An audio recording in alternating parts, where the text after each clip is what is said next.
Immigration records show that he entered London several times since 1933, using different names. Sher Singh, Uday Singh, Udham Singh, Azad Singh, and Frank Brazil. We interrupt this program to bring you a special report. This is Cheapseat Reviews. You're not going to leave it feeling warm and fuzzy. We need something for that opening, something funny to play during our theme song. I thought you were going to take your shirt off or something.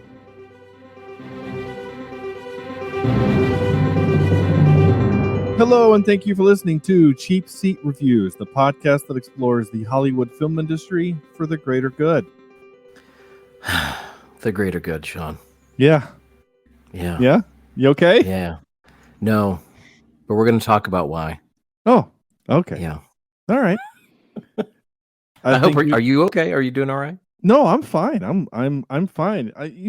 Wednesdays are podcast days, and I'm always upbeat with full of life and energy on podcast days. I'm excited. Well, I really am. I'm upbeat for that reason, but yes, not that is okay. Yeah. Okay. Well, that's fair. That's fair. Yeah. All right. Well, no Sam tonight. He has pneumonia, like the P pneumonia. I thought it was the whooping cough at first. I don't know. Maybe He's got foot, the croup. Yeah. Yeah. He's got the crud. So he's feeling not great. So, again, best wishes to Sam. And he's I know he was bummed out to not be here with us tonight. But we do have some another awesome guest. Well, I shouldn't say another. We're having an awesome guest who is returning. So before I get to that, I will introduce said people, which is, of course, Andrew. Sometimes it's okay to tell a sad story, Jimison. Yeah. And sometimes as a grown man, it's okay to get a little emotional watching a movie. I'm just saying.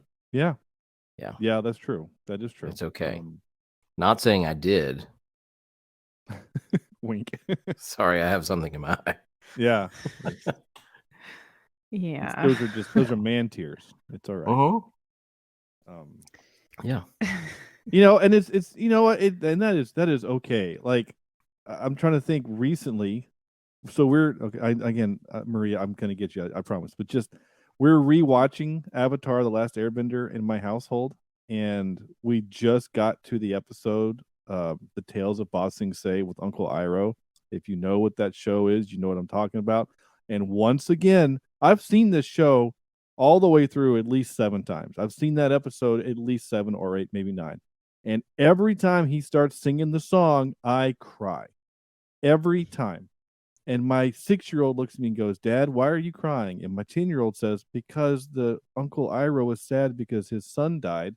And my son says, "And no parent should outlive their child."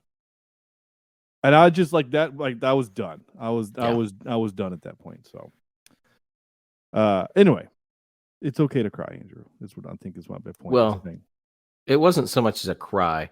It was more like that Miley Cyrus song, came in like a wrecking ball, and I just got wrecked at some point. Yeah. I think that song actually is about heartbreak and tears. So yeah. It is, but I would be fully clothed riding that wrecking ball.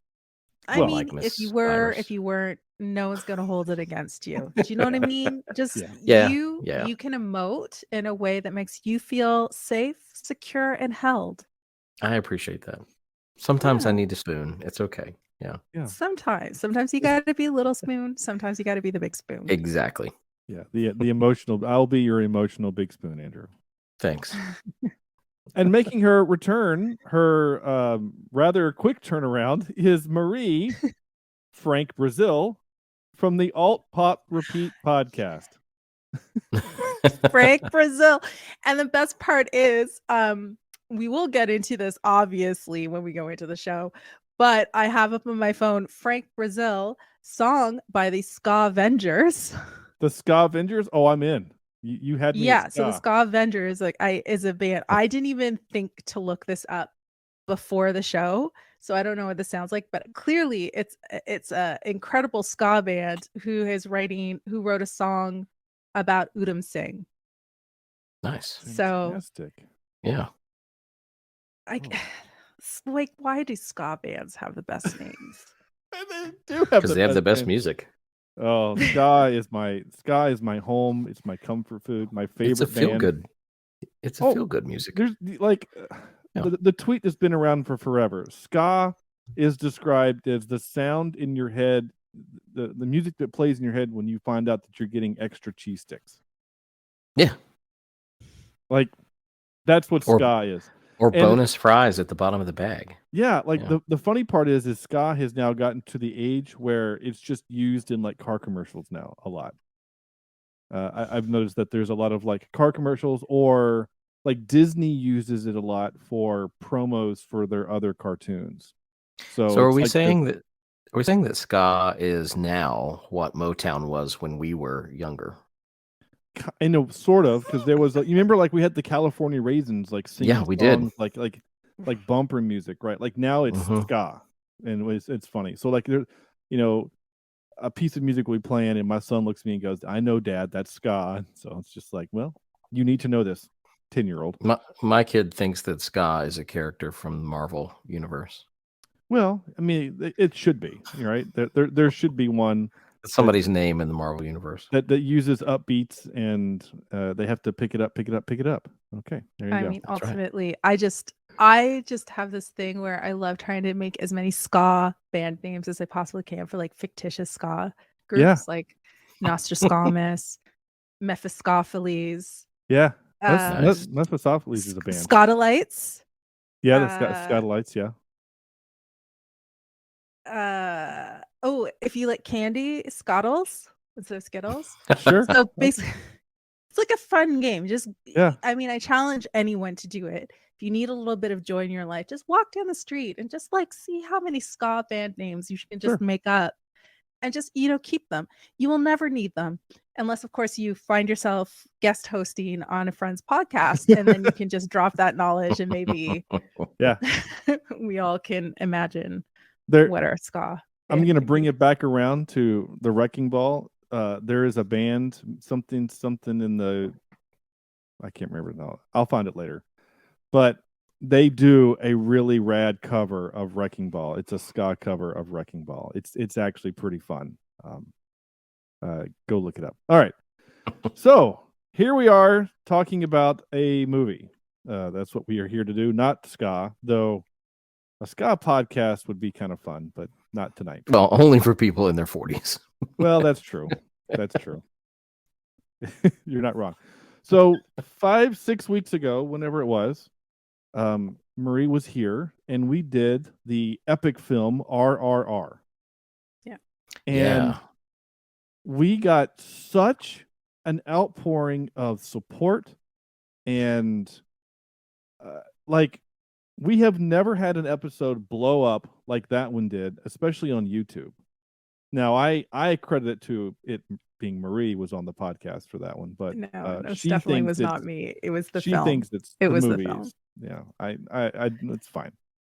That movie, again, most of our YouTube episodes have just a handful of views. Most people consume us through the podcast format, which is great.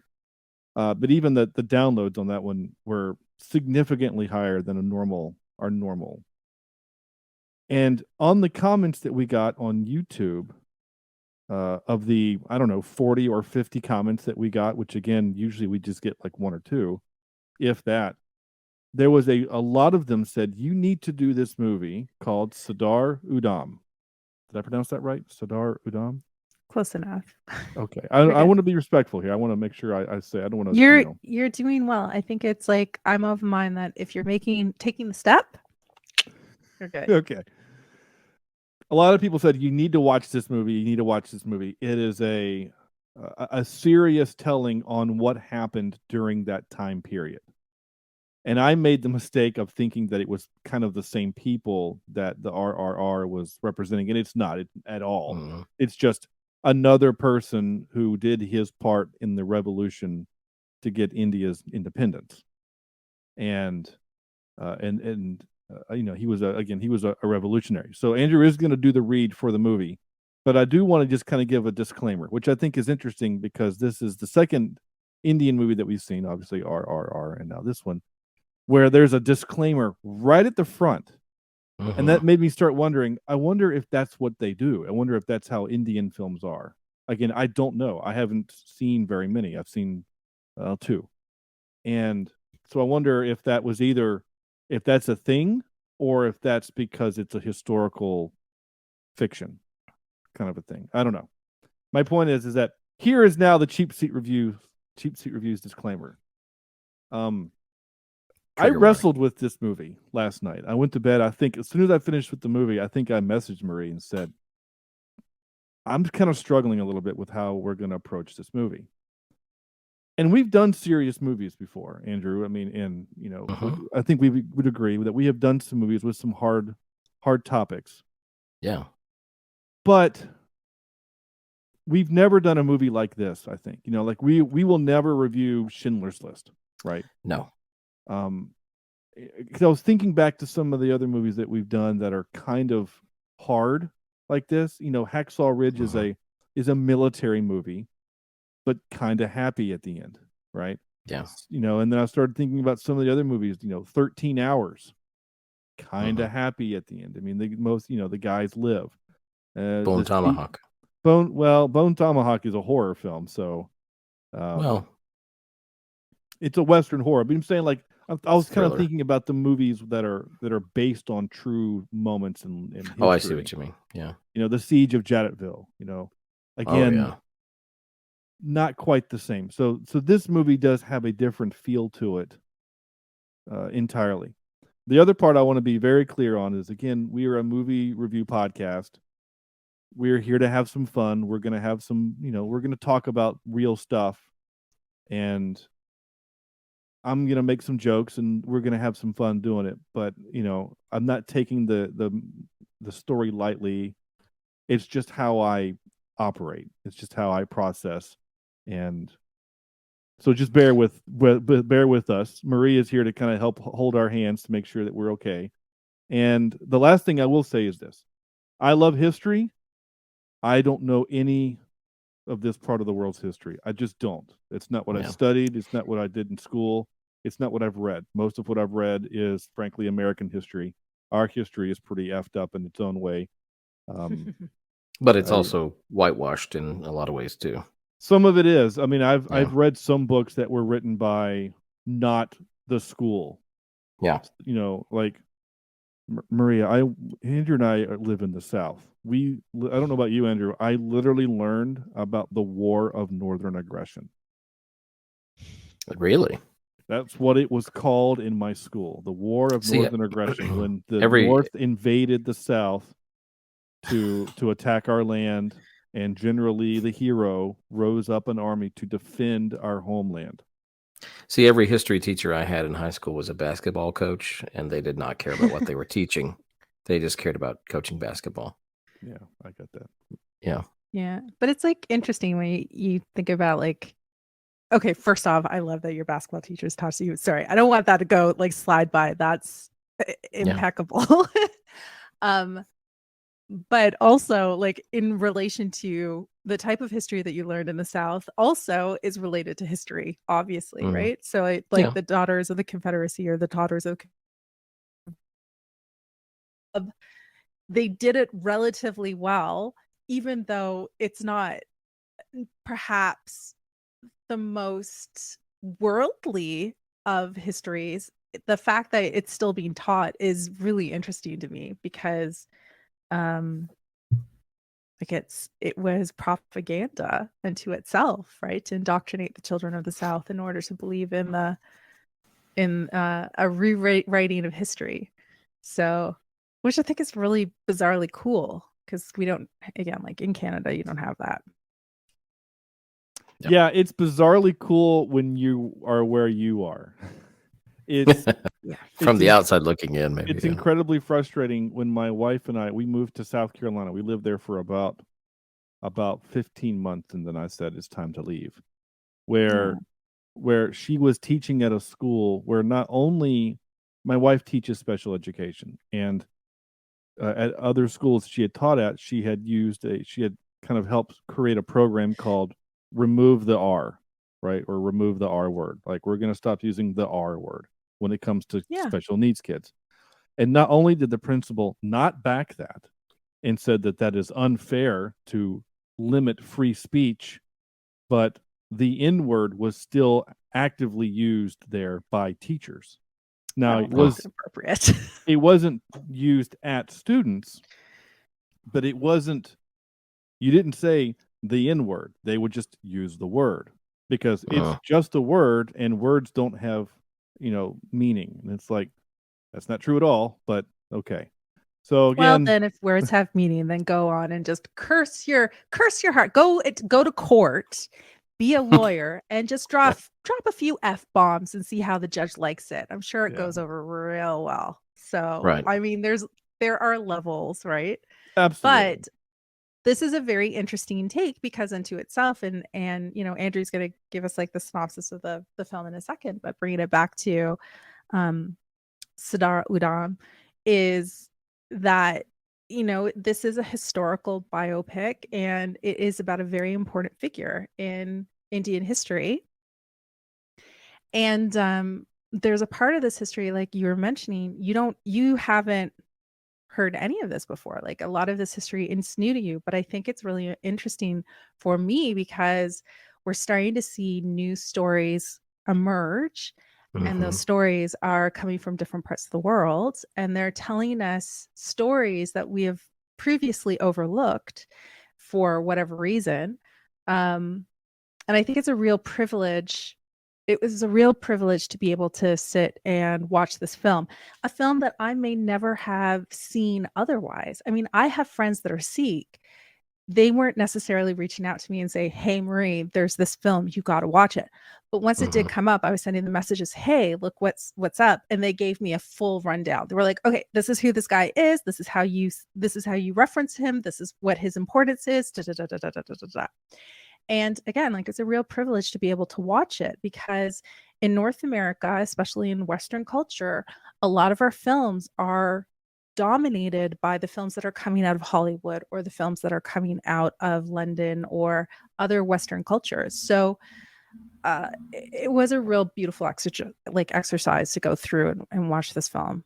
And even though I was also just a puddle of tears by the end of the film, I haven't been able to stop talking about it since. I'm like, it just really is sublime. Like it was beautiful storytelling. So history. Yeah.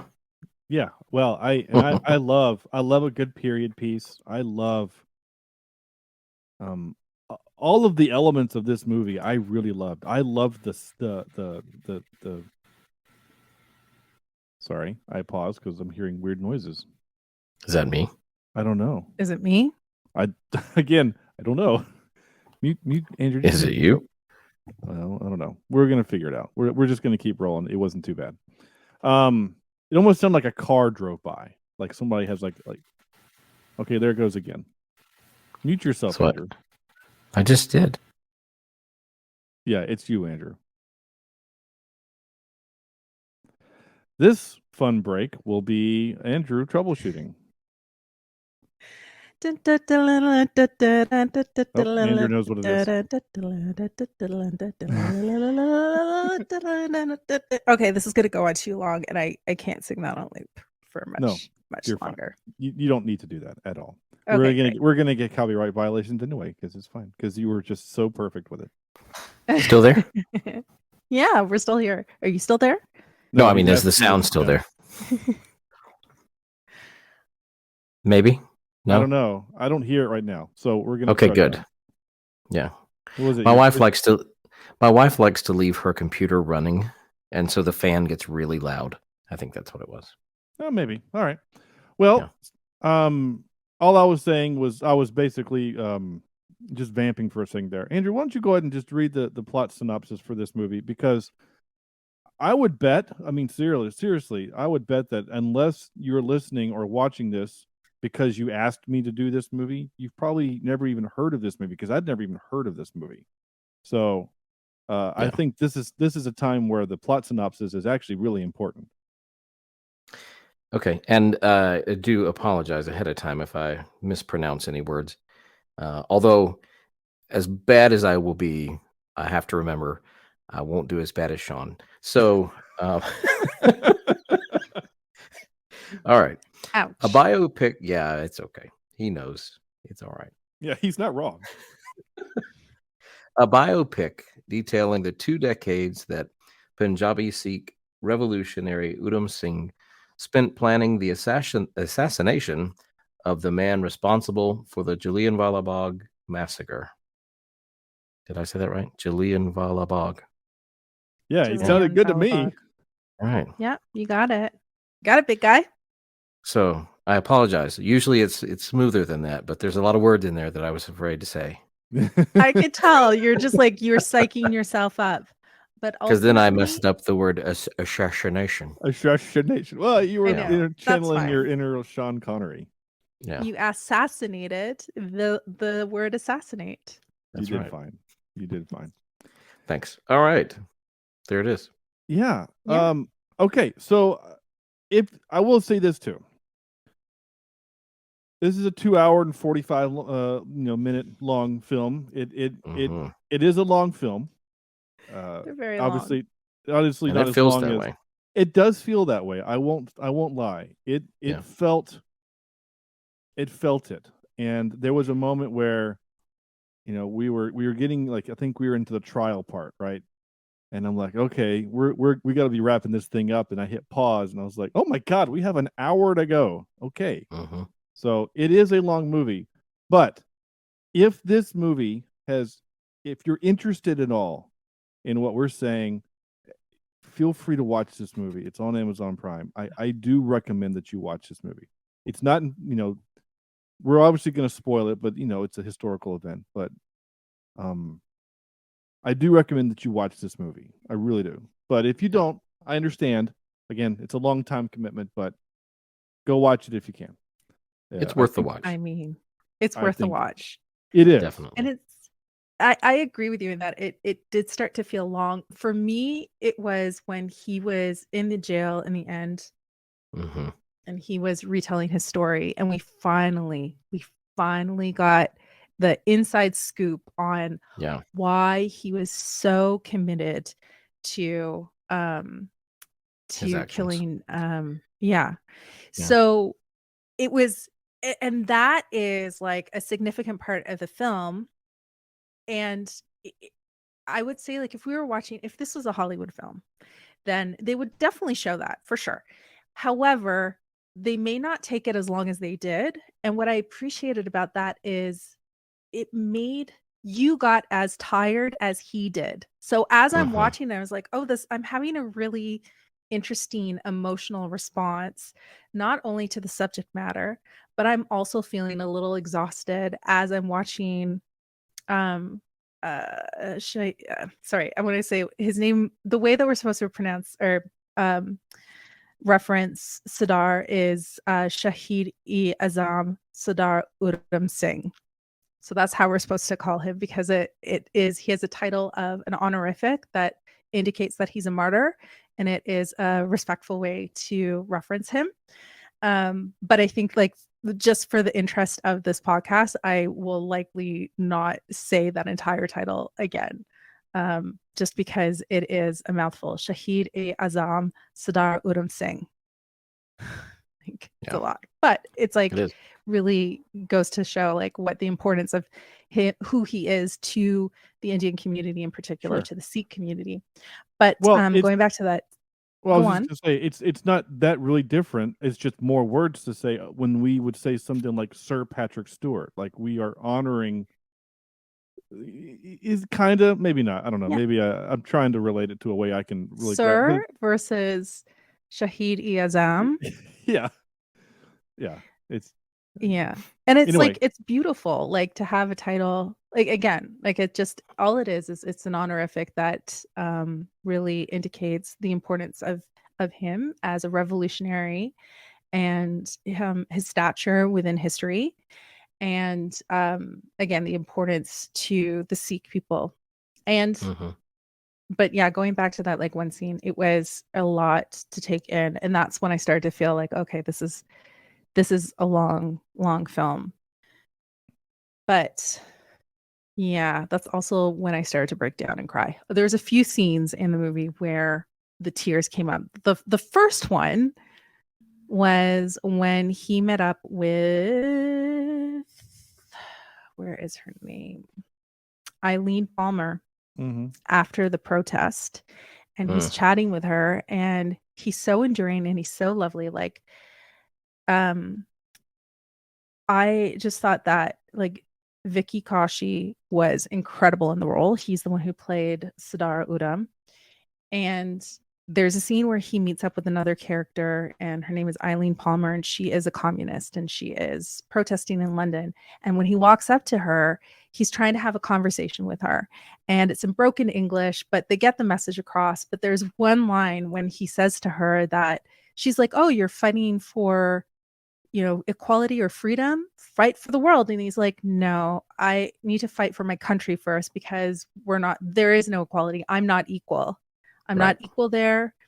I have no freedom. Once I have freedom in my country, then I'll protest with you, and then we'll be equal." And that was puddle number one. And I was just like, "No, you get your freedom. You go and get it, you beautiful man." That was it. Yeah. And then when I cried again whenever they were in court and he's fighting. He's like, "Fighting for freedom is not a crime." And I was like, "It's not a crime." It's the chest. And of course, when the British opened fire on, Yeah.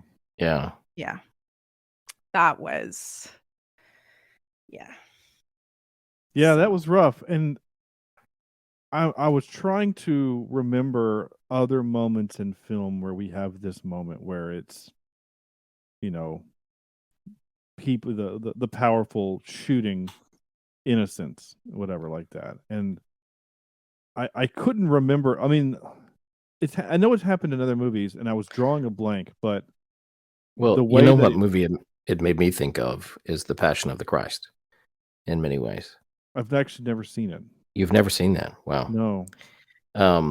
It's very powerful in the same way. I mean, it is one man compared to a whole 1,000 or how many people were shot in this protest, or in this gathering. It wasn't, I guess, a protest, but yeah. It was like both. It was a Sikh holiday, and there's 20,000 people gathered at the time, and then also they were protesting peacefully at the same time. Right. It was a twofer. Yeah, and that was the point, was like anyone more than, they said it, like anyone found more than two is considered, bad. And yeah, but by who? Like who? That's the part that is what I really also appreciated by the film is that, again, in North America in particular, like, we understand that we are colonizers, and we understand that in order to have the benefit of living on this land means that there have been some serious atrocities have been taken in order to accomplish what it is that we have right now. And many of those atrocities, and we realize it even in Canada today, are still taking place, right? There's still inequity between Indigenous people and settlers, and that's it. But the thing about this film is that we don't ever really appreciate how brutal and unnecessary the battle for land is. It's like, as I'm watching it, I'm thinking, this happens all around the world. This happens we have been fortunate that we've never had to live through it, but to see it depicted on film in such an authentic and unashamed way, it really brings history alive, and it really says, you know what? British are pretty horrible people. Like, there is nothing kind about it. I don't know what I thought happened in India, to be very honest. But I didn't appreciate that. Yeah. So now, I mean, like, I've been walking through the streets going like, land acknowledgements before speeches. Like, what does that mean? Give the land back. Like, I'm just not, my world has forever changed because it was such, oh, there's no way, again, if you, yeah, I'm short circuiting over here. You got to watch the movie. You just got to watch it. You got to see it. I feel like we're right now, this is like, it should be like a skit in Seinfeld where they're like, have you seen Schindler's List? You got to see Schindler's List. This Right. is like that. You got to see this movie. Like you'll Yeah. never really understand the power and the impact of this film until you see it. But I would say that a lot of these stories have been withheld from the mainstream because they don't tell a narrative that is popular. Exactly. And so, when you're dealing with Hindi films, they don't have to subscribe to the rules of Hollywood. They're not looking to Hollywood to fund their films. They're not looking at having American investors fund their films. They don't care. They don't have to play by those rules, which again is also so refreshing. And then you see a film of this caliber come out and you see how exquisite and how well put together it is. I love the way they weave together all the different plot lines. It was so beautiful. With Bhagat Singh and Sadar's storyline, and then there's like the past and the present, like everything was coming together, and it really put together really beautiful tension. Like the film is sublime. But again, like you're not going to get a story like this from Hollywood, and No. I think that this is a part of a trend that we should start getting used to, because as Hollywood starts to become very boring with the terms of the films that they're producing and very uninteresting for the most part, there's very few great films that are coming out of Hollywood these days. I think that we should start looking more to the international market to see what's coming forward. And I think that it's going to make us, it's going to enrich our lives in ways that we never really appreciated. Well, and I agree with you that there are so many things that are still happening today, and there are so many stories that need to be told that are not a part of our everyday culture, that we didn't learn in school, especially in the South of the United States. But the problem that arises is there's always that faction of people that they don't want that story to be told, unfortunately. And that's I don't know, that blows my mind, but those people are there, and I don't know how to deal with them sometimes, but they're definitely there. There's a lot of people at all stages of the game. Like even you take a look again, like when I'm watching this, I start going back in time. I was like, oh, interesting points in pop culture history. There was a very formative and important period in Hollywood in which it was dominated by women. Thousands upon thousands of women actually founded Hollywood. That was all before it became the talkies, right? And they were all studios. They were run by women. The films were written by women. And for the most part, that part of history is completely overlooked. We're looking and we still will watch silent films, but we don't appreciate who produced them. And then once the talkies came in place, then the power structure had to happen. And it's simply for a very important and very interesting reason. Because we needed studios produce films, we had to take those movies indoor, right? We needed to have money to build studios and have sound stages. And what were women not allowed to do up until like 1984? Get a bank loan by themselves. And that's like, it's crazy to think that. But then, what happened is that men were signing for loans. They were able to set up these things, and all the women were just basically ousted out of Hollywood.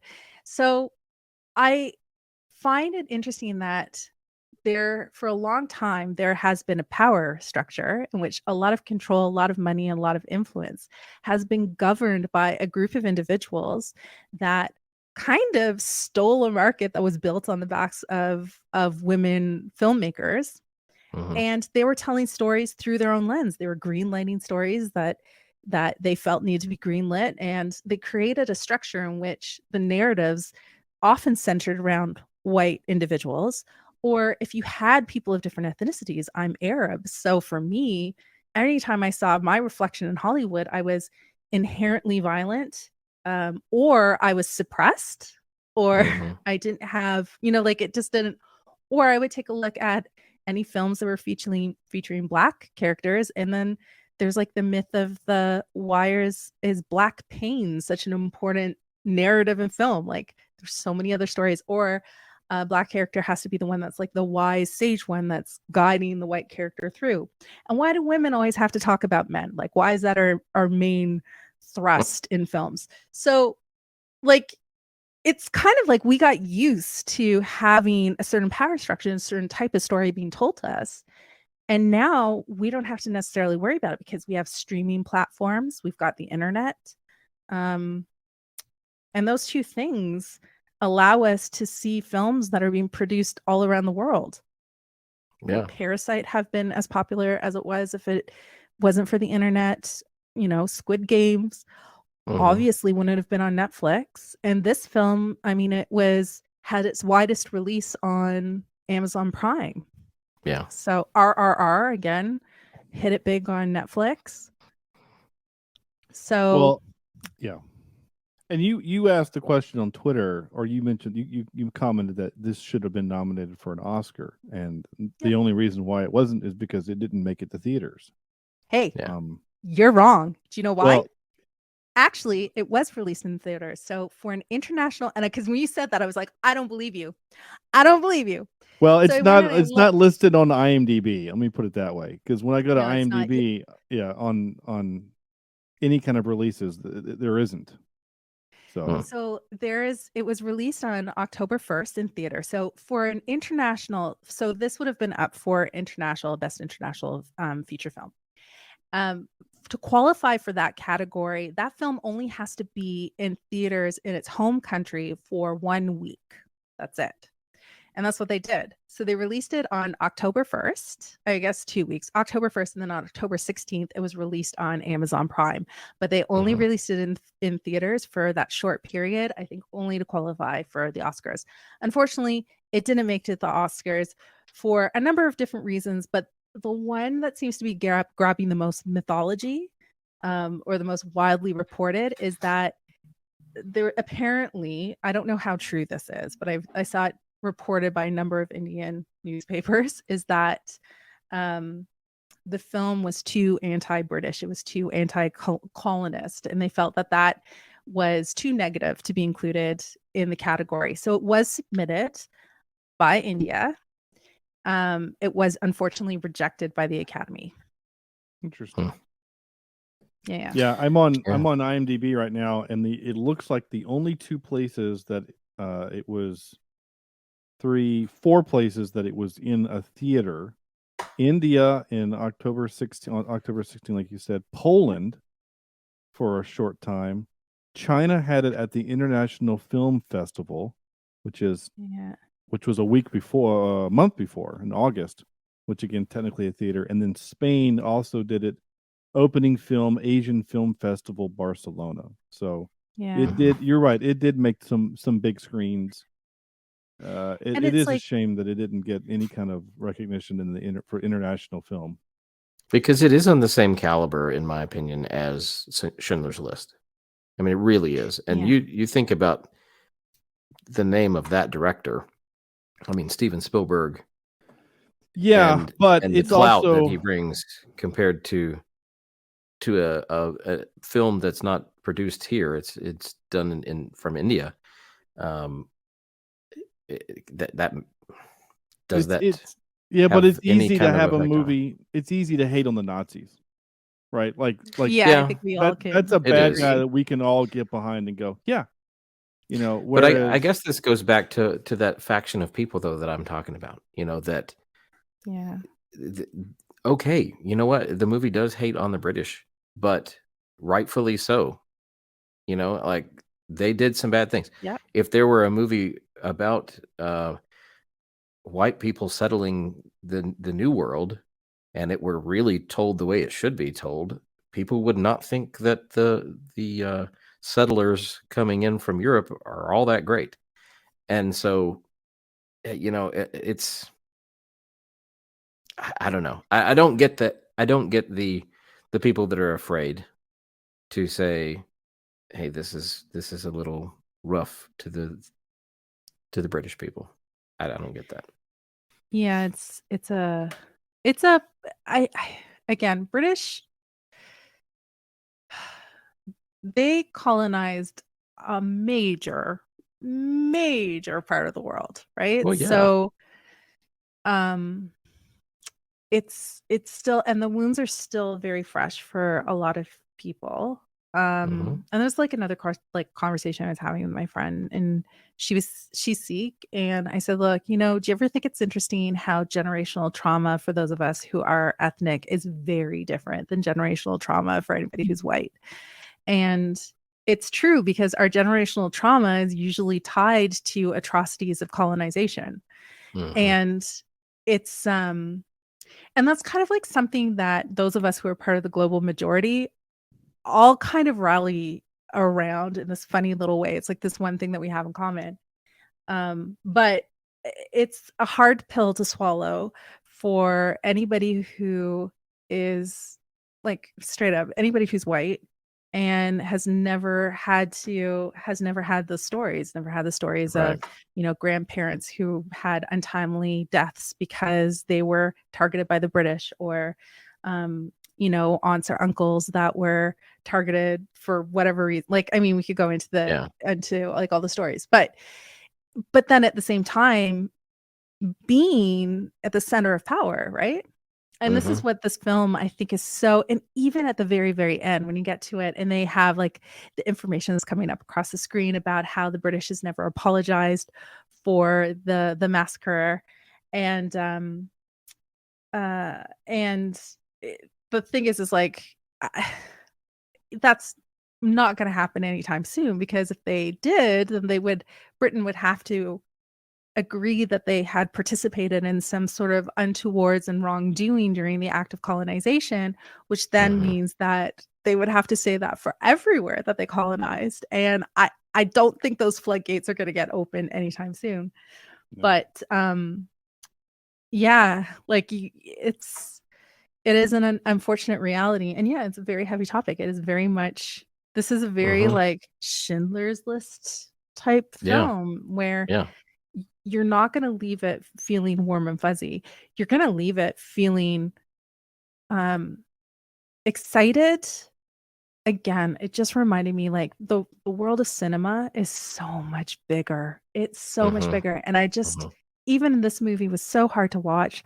I got very excited to think of the rich body of stories that are just waiting for me to be watched. They're just out there. And if this film is that Oscar quality, top-notch narration and storytelling, there is so much more out there. And I honestly just can't wait to dig into it, because this one was, I think I need a fun one now, like for Oh, just yeah. just You take off the definitely edge. need some sorbet to cleanse the palate. I definitely need Yeah. the sorbet for I need to sure. smell the coffee beans, Exactly, exactly. For us, for the podcast next week is going to be a lot of fun. So there is that. It's What are over you the doing top. next week? Schindler's List. We'll find out later.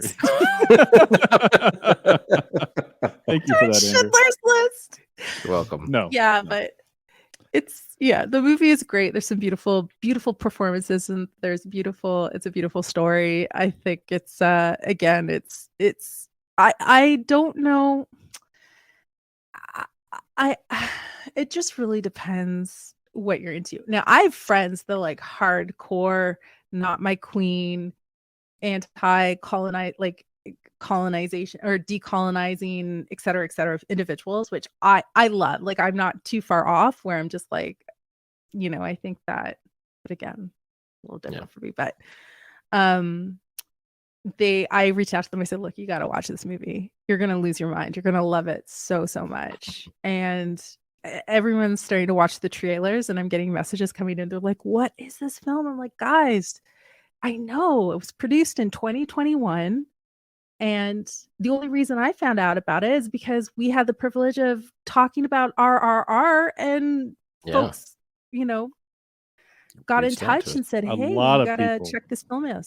Yeah, it was a lot. I don't want to underemphasize that. A lot of people, and I hope that those people that requested this are watching and are having a good time so far. I will say that we're 45 minutes into this podcast and none of us have done our 5-word review yet. Which is fine. We just dove in and Marie was on a roll and I didn't want to stop her. So I'll talk for hours, guys. Don't I- even. You can always interrupt me. Just put your hand up, whatever. Just say shut up. That also works. No, I would never tell you to shut up, but you're fine. So Andrew, why don't you go ahead and give us your 5-word review? Because I do want to talk about the actual movie. Like I want to talk about the movie itself.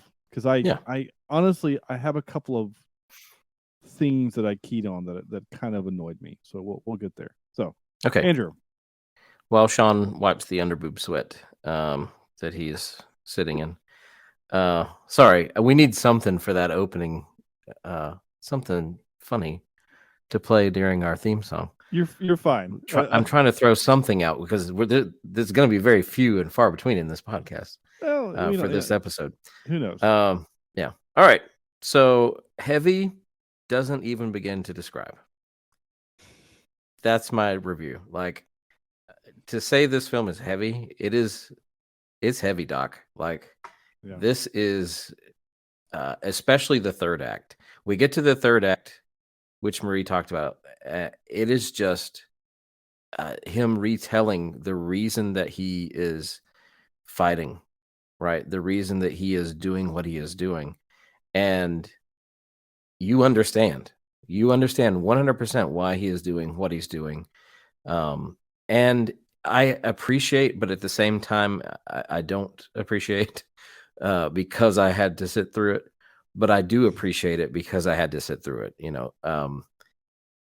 It was almost an hour of this wreckage, right? Of an annihilation, really, of this whole group of people.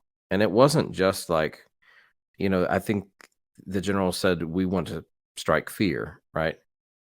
And it wasn't just striking fear. It was murdering and straight up murder. And the movie does not sugarcoat anything. You don't get to cut away and just hear a gunshot and then see someone laying down. Everything that you could possibly see happen, pretty much you see. Yeah, it's the first 25 minutes of Saving Private Ryan. It's very graphic. I would say it's even worse than that. Well, yeah. Well, it's beyond Saving Private Ryan. But when I see a hand get shot off, and when I see bones hanging and flesh hanging off of things, Well, the big difference also why it's worse than Saving Private Ryan is because one, those are soldiers, and two, there were children. Right. And and that's again one thing that kind of got me is I'm seeing innocent people. And not saying that I'm ever in favor of murdering anybody, but seeing people that are just there living their lives. They're not doing anything wrong, anything to warrant any kind of treatment like this. And just to strike fear into their lives and into their to motivate them to follow orders. It's unforgivable. And I know this is based on the true event, and so I don't know exactly if what we saw was nicer than what actually happened or worse than what actually happened, or if it was accurately depicted. I don't know. Either way, this last third of the movie just sits like a rock in your stomach. And it is hard to watch, but again, I appreciate watching it. To go back to the beginning of the film, I did find the first maybe 30 minutes a little hard to follow. Honestly, because it was a little confusing with the time jumps and moving back and forth. And but after I got into it a little bit further, it became easier and the story started to make a little more sense. And that could also be because I'm watching it with subtitles and trying to read what's going on and not really able to watch as closely to what's happening on screen. Mhm. Well, and to your point specifically, that which is one of the things that I too had a trouble with the time jump, because it felt like we were jumping around time for no reason. Like, I know the movie is setting up later that some dominoes, right? Which Right. I do like the movie for it. But when you have a 2 hour and 45-minute movie, those dominoes are going to be set for a long time before there's a payoff. I get that. It's a slow Yeah. burn. It is a slow burn. You're not wrong. Yeah. Of course, but the burn at the end is, white hot. It's But a bonfire. It's not it- just a candle. yeah, all of Yeah. the metaphors you can think of, it's there. But I mean, we're like, it's like 1919, and here we are, and then cut, and it's the frozen tundra, and it's 1933. I go, oh Yeah. my gosh, what happened in that time frame? And then at one point it kicks to 1936, and then it goes back to like we learn eventually snow means 1933, and Mhm. rainy London is 1936. And Yeah. then at one point we were somewhere, and I think it was, I can't remember when it was, but then it just said 6 years later, and I thought, I don't remember where we were. Yeah. And I think so on those title cards, it just said, "Stay with us." Like, yeah. it's gonna pay off. Well, and Yeah. That would have been helpful. what helped me eventually, and that's only because I know enough of history, is when it said 6 years later and he was standing in London, and they started talking about Prime Minister Chamberlain, and that they did the accord where Hitler and Mussolini said, hey, we're not going to invade Austria. And so I was like, Yeah. oh, okay, now I know where we are now. We're like 1938. Like, we're almost to the Mhm. invasion of Poland and all of the things Yeah. that's going to kick off the war. So again, for me, it's like I had to have that knowledge because I know that kind of stuff. It was a little confusing otherwise. The other thing that I was a little annoyed by, I haven't done your, Marie, you're gonna do your 5-word group, but I'm already here, so we're gonna do it. Sorry. Go for it. Go I'm for hijacking it. my own show. I wasn't even there. I was like, tell me the things that you're annoyed about. I'm on this journey. So continue. So the movie does a thing. This is gonna sound so dumb. It's kind of like Star Wars. Okay, bear with me. Setting up some dominoes for us. No, I'm not that clever. I'm really Okay, not. sorry. But thank you. So our hero, Sadar, I forgive me for not doing the whole title.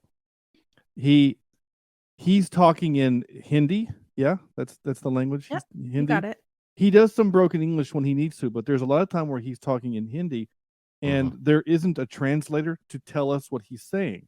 So the captions are not in the movie. You have to turn those on, which frustrating, which I find, but frustrating, because there are people speaking English to him in just English. So there's multiple times, especially at the end when he's telling his story to the cop, there's no translator in between. So it's like Chewie just making noises, and then Han is responding. But in Star Wars, Han's response tells you what he said. In this, you have to read what he said. I don't have a problem reading, but it was like I had to make that choice to read it, Well, not the filmmaker's choice. Well, so and you that- have to remember though, Absolutely. this was made in India. This is not made, in Yeah. Hollywood. But so then would they have subtitles for English? I don't know. I mean, I guess No. India does Why speak would English they? too. Yeah, they Right. can speak They're a English. Commonwealth country. They were up until 1949, right? Yeah. and you have So- to also remember that we're one of the few countries where people are not bilingual Well, yeah, you're not in wrong. some language or another. Yeah, but even if I remembered all the Spanish that I took in high school, that would not have helped me in this movie.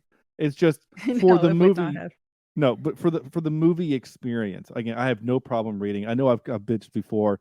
Like if you've listened to us since the beginning, I made a big damn deal about, what was it, 13 Assassins, or we did 13 Ronin or something. It was all subtitled, and I bitched because 13 Assassins.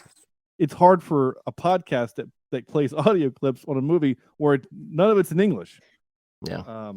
So Yeah. uh, But I like, mean, that's the thing. The film's not for you, right? It's n- You know, well, it like that's wasn't- the thing. Like you're a guest in the world, and it's a Mhm. privilege to be able to do it, right? And yes, yeah, but I can only view this movie as I can view it, right? Like Yeah, my you can turn so on subtitles. well, and again, I have no problem turning on subtitles. It just took me out of the movie that the guy speaking Hindi and the guy that speaks English, who earlier in the movie needed a translator, but now doesn't.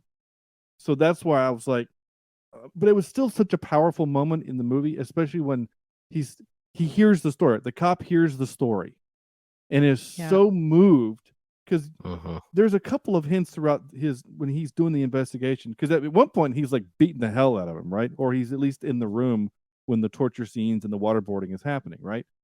But then by the end, I mean, he shakes his hand like an equal, right? Yeah. I mean, he does. He shakes his hand. That's not something you do to someone that you look down on. That is a sign of equality. So even right before his death, he finally got, for him, a moment of equality. You know, obviously It's true. not enough because he was still hanged. But anyway, I guess it was such a powerful scene, and all I could think about in the moment, because it's how my brain works, is how is he understanding him? So I don't know. Well, I'm going to at this defend myself. point, he's I will defend the movie. I do want to defend the movie against my own attack. It would have been less impactful had there been a third guy standing there translating everything.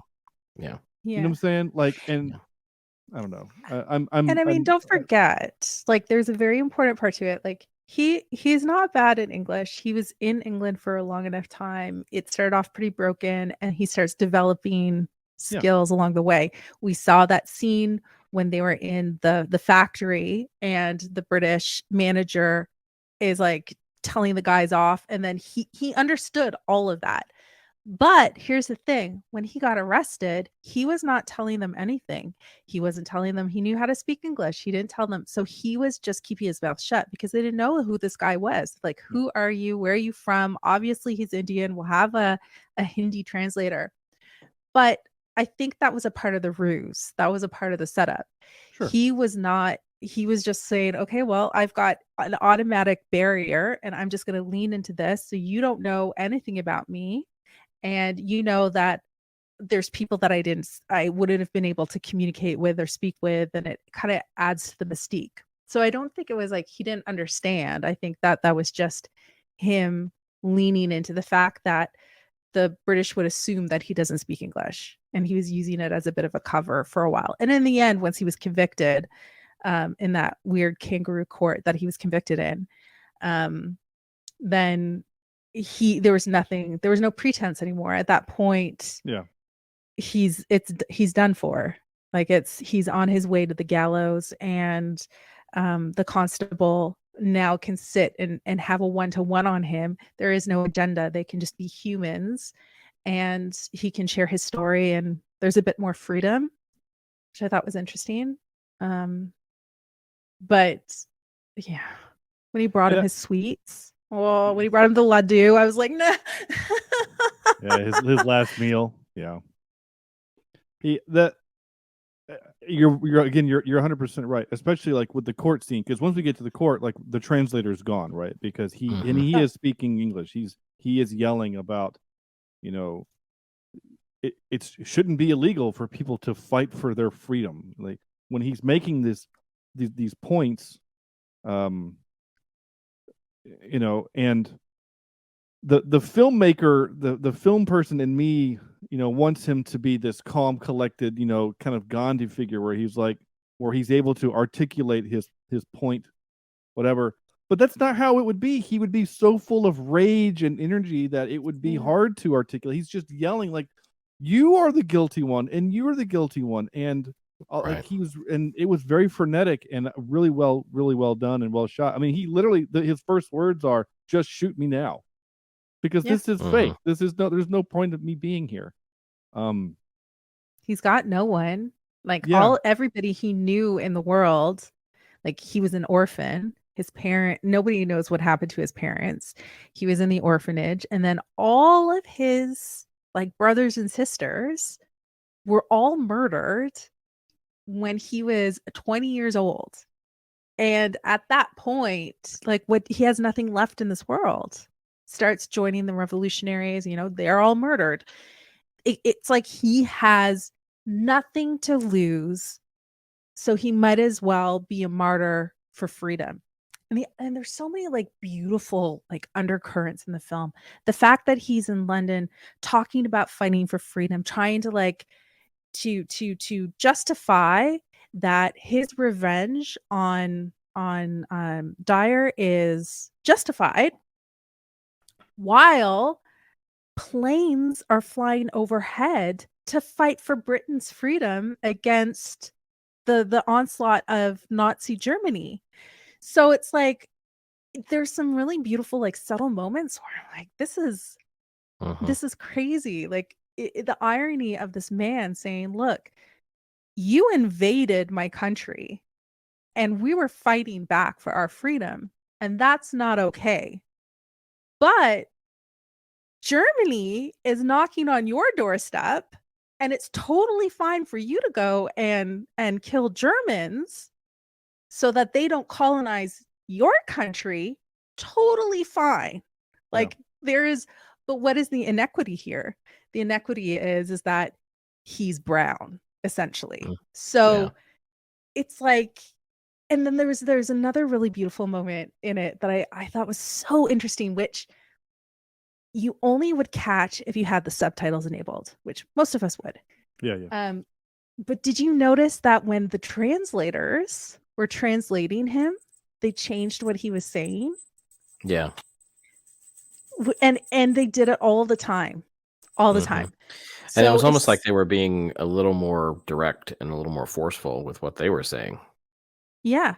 There was one, what was one of the lines? He said, I had here where there's a couple of interesting things. One, it's like, he said, I'm against the evil British imperialism. He's like, I'm not against the British. I'm against the evil British imperialism.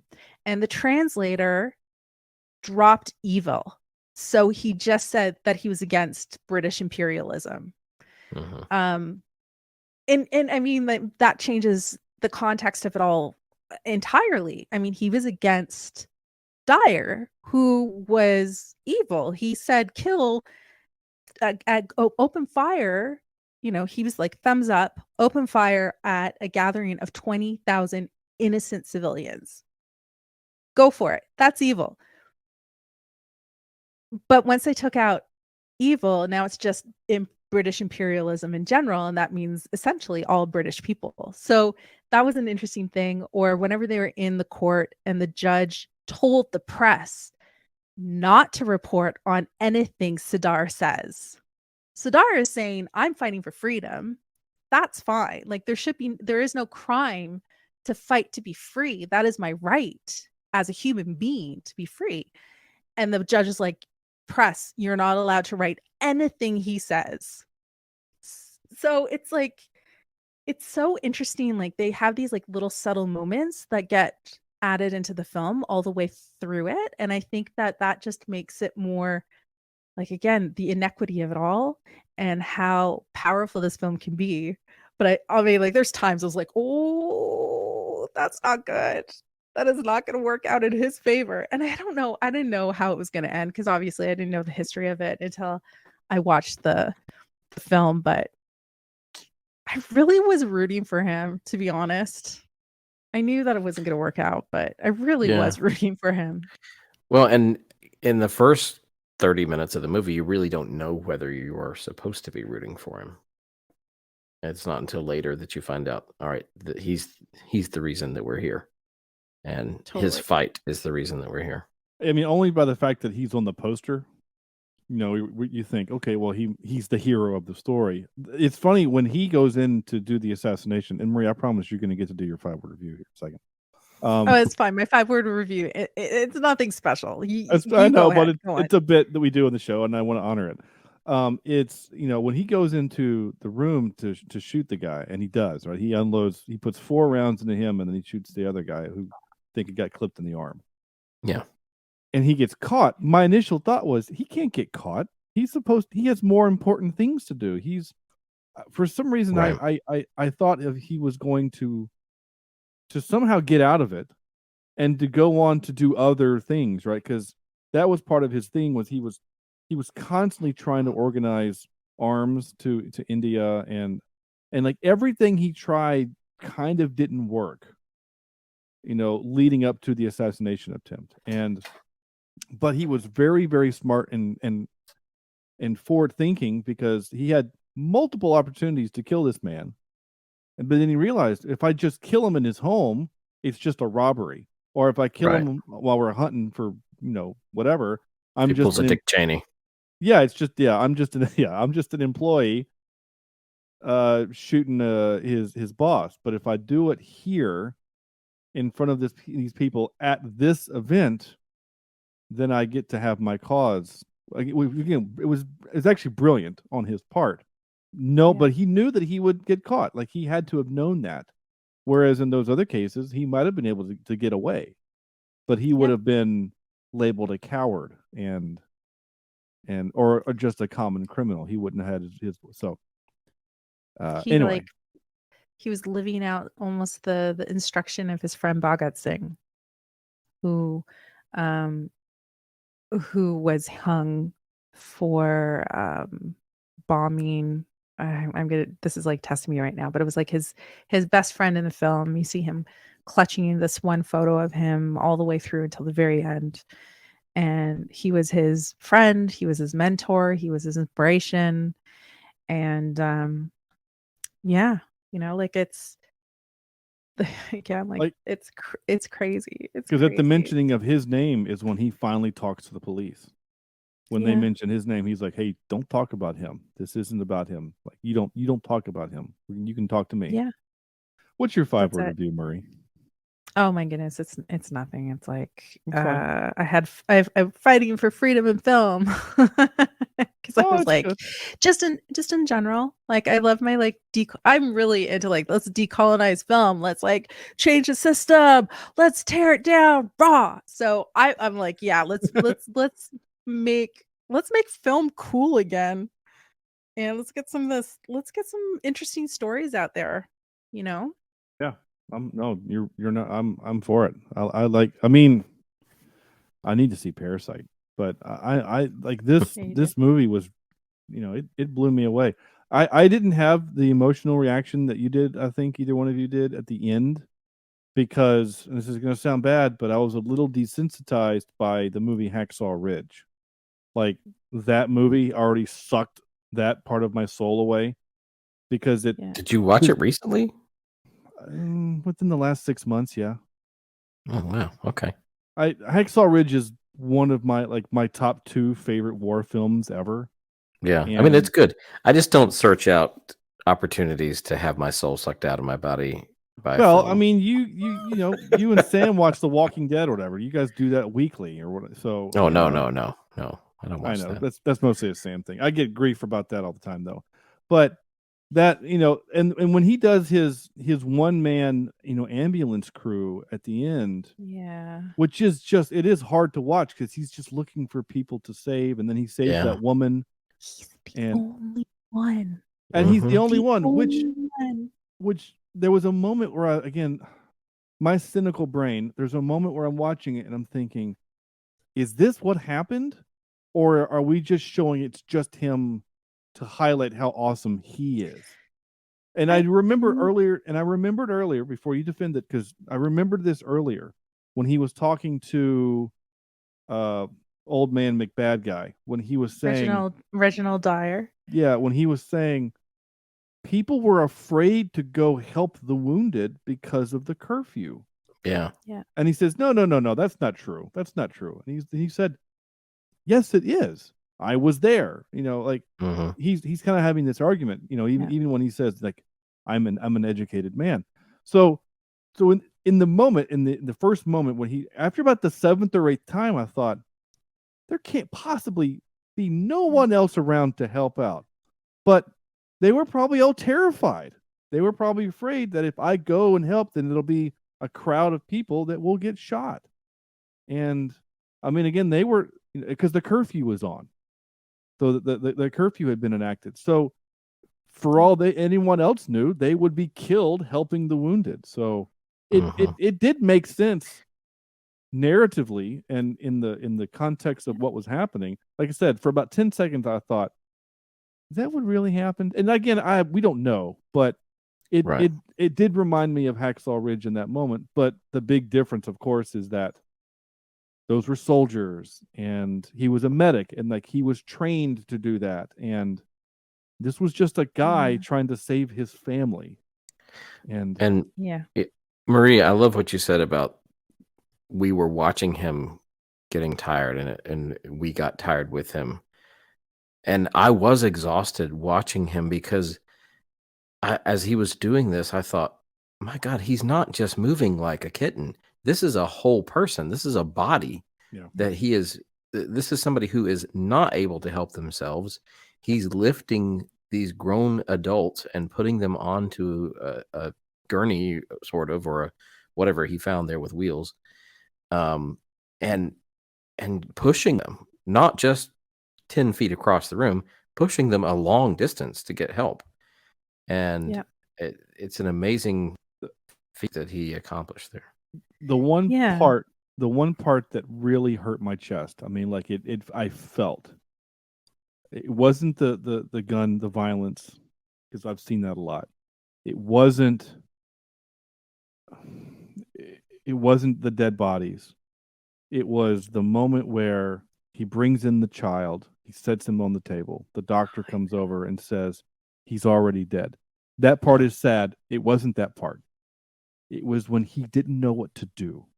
He picks up the body and you can see the sheer dread and confusion of, I don't know what to do with this body now. I don't want to just put it down and I have to take him somewhere, but I don't know what to do. And it was it was a very human moment. Because it was just a very human moment. And I know Andrew's going to roll his eyes a little bit because everything has to revolve either back to Star Trek or West Wing. But there's an episode of West Wing where they're talking about these atrocities happening in another. It's a made up country. They use a fake country, but there's these atrocities that they're creating. Turkey. No, it was an African country again that's not real, but there was a genocide happening, and they talk about this. They talk about this moment where, when the children die, the mothers don't put them down because they don't know what to do. That's a line that's said in West Wing, and it reminded me of that. It's like he doesn't know what to do. So it was a very human moment, and that to me, that was my moment in that thing. And to your point, Andrew, about being exhausted, I mean, when I hit done with this movie, I messaged Marie and said, "Oh my God, like, what are we gonna do?" And she's like, "We're gonna be okay." Like, she was my You're like, we're gonna be okay. And then I immediately passed out. I went to sleep immediately after this. Like I had no energy. I mean, like this film was created for us to watch it, and we're having a conversation like through the course of our hour and something together. We've had a conversation about inequity, colonization, film, rights to freedom, and also just like the interesting narrative tools that were used in the films, other films that it made it think of. Like we really went on a whole journey with it, and it's again like it's I think that's what I really love about cinema for the most part. And it really just takes us on those into places that we never really expected to go. Definitely did not think that after we did RRR, we would be sitting and talking about one of the heaviest films I have watched in a very, very long time. Yeah, you're not wrong. Again, you're absolutely right. When everyone, I shouldn't say everyone, when the majority of the comments were, "You need to review this movie," I had no idea. I did an IMDb search. I saw the picture, the poster, and it's just him standing there, looking kind of, angry behind. Looks like a telephone pole, or actually it says post on it. So I guess lurking. He's lurking. He looks like he's about ready to shoot somebody. And and that's why I didn't, you mentioned you see him on the poster and you think he's he's the main character. He's the good guy. I don't see that looking at that poster. I see You this see a man. very angry man I'm Yeah. going to do my part word here in just a second, but back to the conversation where the cop, the sergeant is having with him is when he says, "I don't look at you. I don't see a killer." That was the first time you'd ever killed anyone, and I could tell. And it was just really, really interesting that he just, and you see this sometimes in movies and in life too, where, especially like with the police, where they've made their mind up on someone, and then they learn about them and they go, "Oh, I kind of get why he did that." There's empathy is a thing. All right, my 5-word review is epic telling of heartbreaking story. Heartbreaking being one word. Heartbreak. It's true. It Accurate. Aligned. Yeah. I am gonna walk heartbreaking. through a few of my notes here real quick, and then we can move on Sure. to whatever else we want to move on to.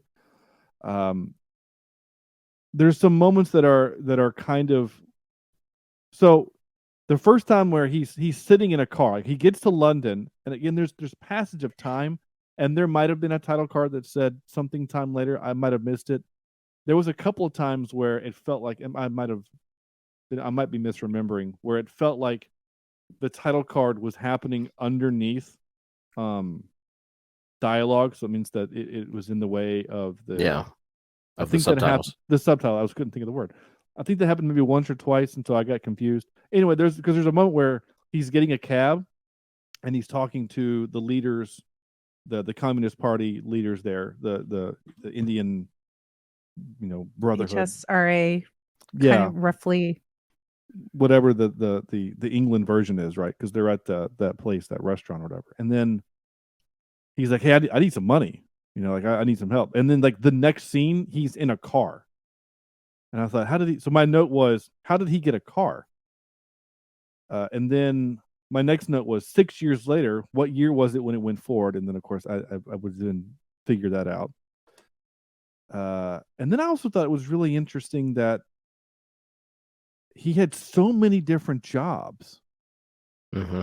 He never it felt like, again, my 2023, having seen a lot of these types of movies, brain says he should take jobs that would help him in the goal, right? Help him, like taking the job as that guy's valet or valet, how they would say in England, made a lot of sense, right? I mean, he has given himself access to the man so that he could kill him. But like selling ladies' lingerie doesn't make any sense, other than, and there's a couple other ones, like being a welder. That never made sense. I kept waiting for him to be like working on the shipping yards so that he can help smuggle guns to India. There was a couple of moments where, and he's probably just, we do know that he never stayed in one place longer than 6 months. And that's probably to keep the police off balance. And so maybe that was the same thing with the jobs. I don't want to keep one job for too long because then people will start to remember my name or something. I don't know. Well, also to keep in mind, he's not a British citizen, right? He had to apply for a worker's permit, and they did mention this in the film. They said, I think it was like a peddler's permit, or it was basically an occasional worker's visa. So he was able to have odd jobs and not like anything major. So he was able to do like the runoff jobs that people would hire him for a short period. So he just would do whatever it is that he could do in order to get the money to buy, pay for his living expenses, buy a gun, buy some ammunition, and get the job done. The end. Yeah. And you're right. And I probably didn't, when I wrote my note, I probably didn't think of that in the moment. But I mean, gosh, my first year I was married, I had 6 or 7 different part-time jobs at one time because I couldn't find one full-time job to do the things that I needed to do. So that's probably the same thing, is that he's just going to find whatever job he can find so he can stay in London to accomplish his mission. So, like I said, I've seen too many spy movies. It's my problem. Like Jason Bourne would become, he would do he would get very specific jobs so he can accomplish the mission. That's my problem. I've seen too many Very American specific films. set of skills. Yeah. Yeah. Exactly. I also realized I was getting the names mixed up. So Reginald Dyer is the army captain Yeah. that opened fire. Michael O'Dwyer is the governor or whatever he was. The governor, who signed off on the order for Dyer to open fire. The names are very similar. Yeah, well, English white names that we all sound the same, so it's fine. I mean, middle name is Anne. I am half British. So born in Canada. Yay. I'm a great Canadian mutt. But yeah, it's like this movie. So the last two notes are this. And I'm going to say my last one first because Marie, you're going to have to help me with this one because I struggled with this. Jet, I struggled with this because I don't understand it. I really don't. So my very last note was, oh, he's the Indian version of Desmond Doss, who was from Hacksaw Ridge. That was that was when he was doing his hero save the day kind of thing, right? Again, I know very different, but that's what it reminded me of. Right. The other part, my last note, my second to last note was, obviously there's a huge part of this I don't understand. It's that how Indians could do this to their countrymen. That I had a hard time with. Is that...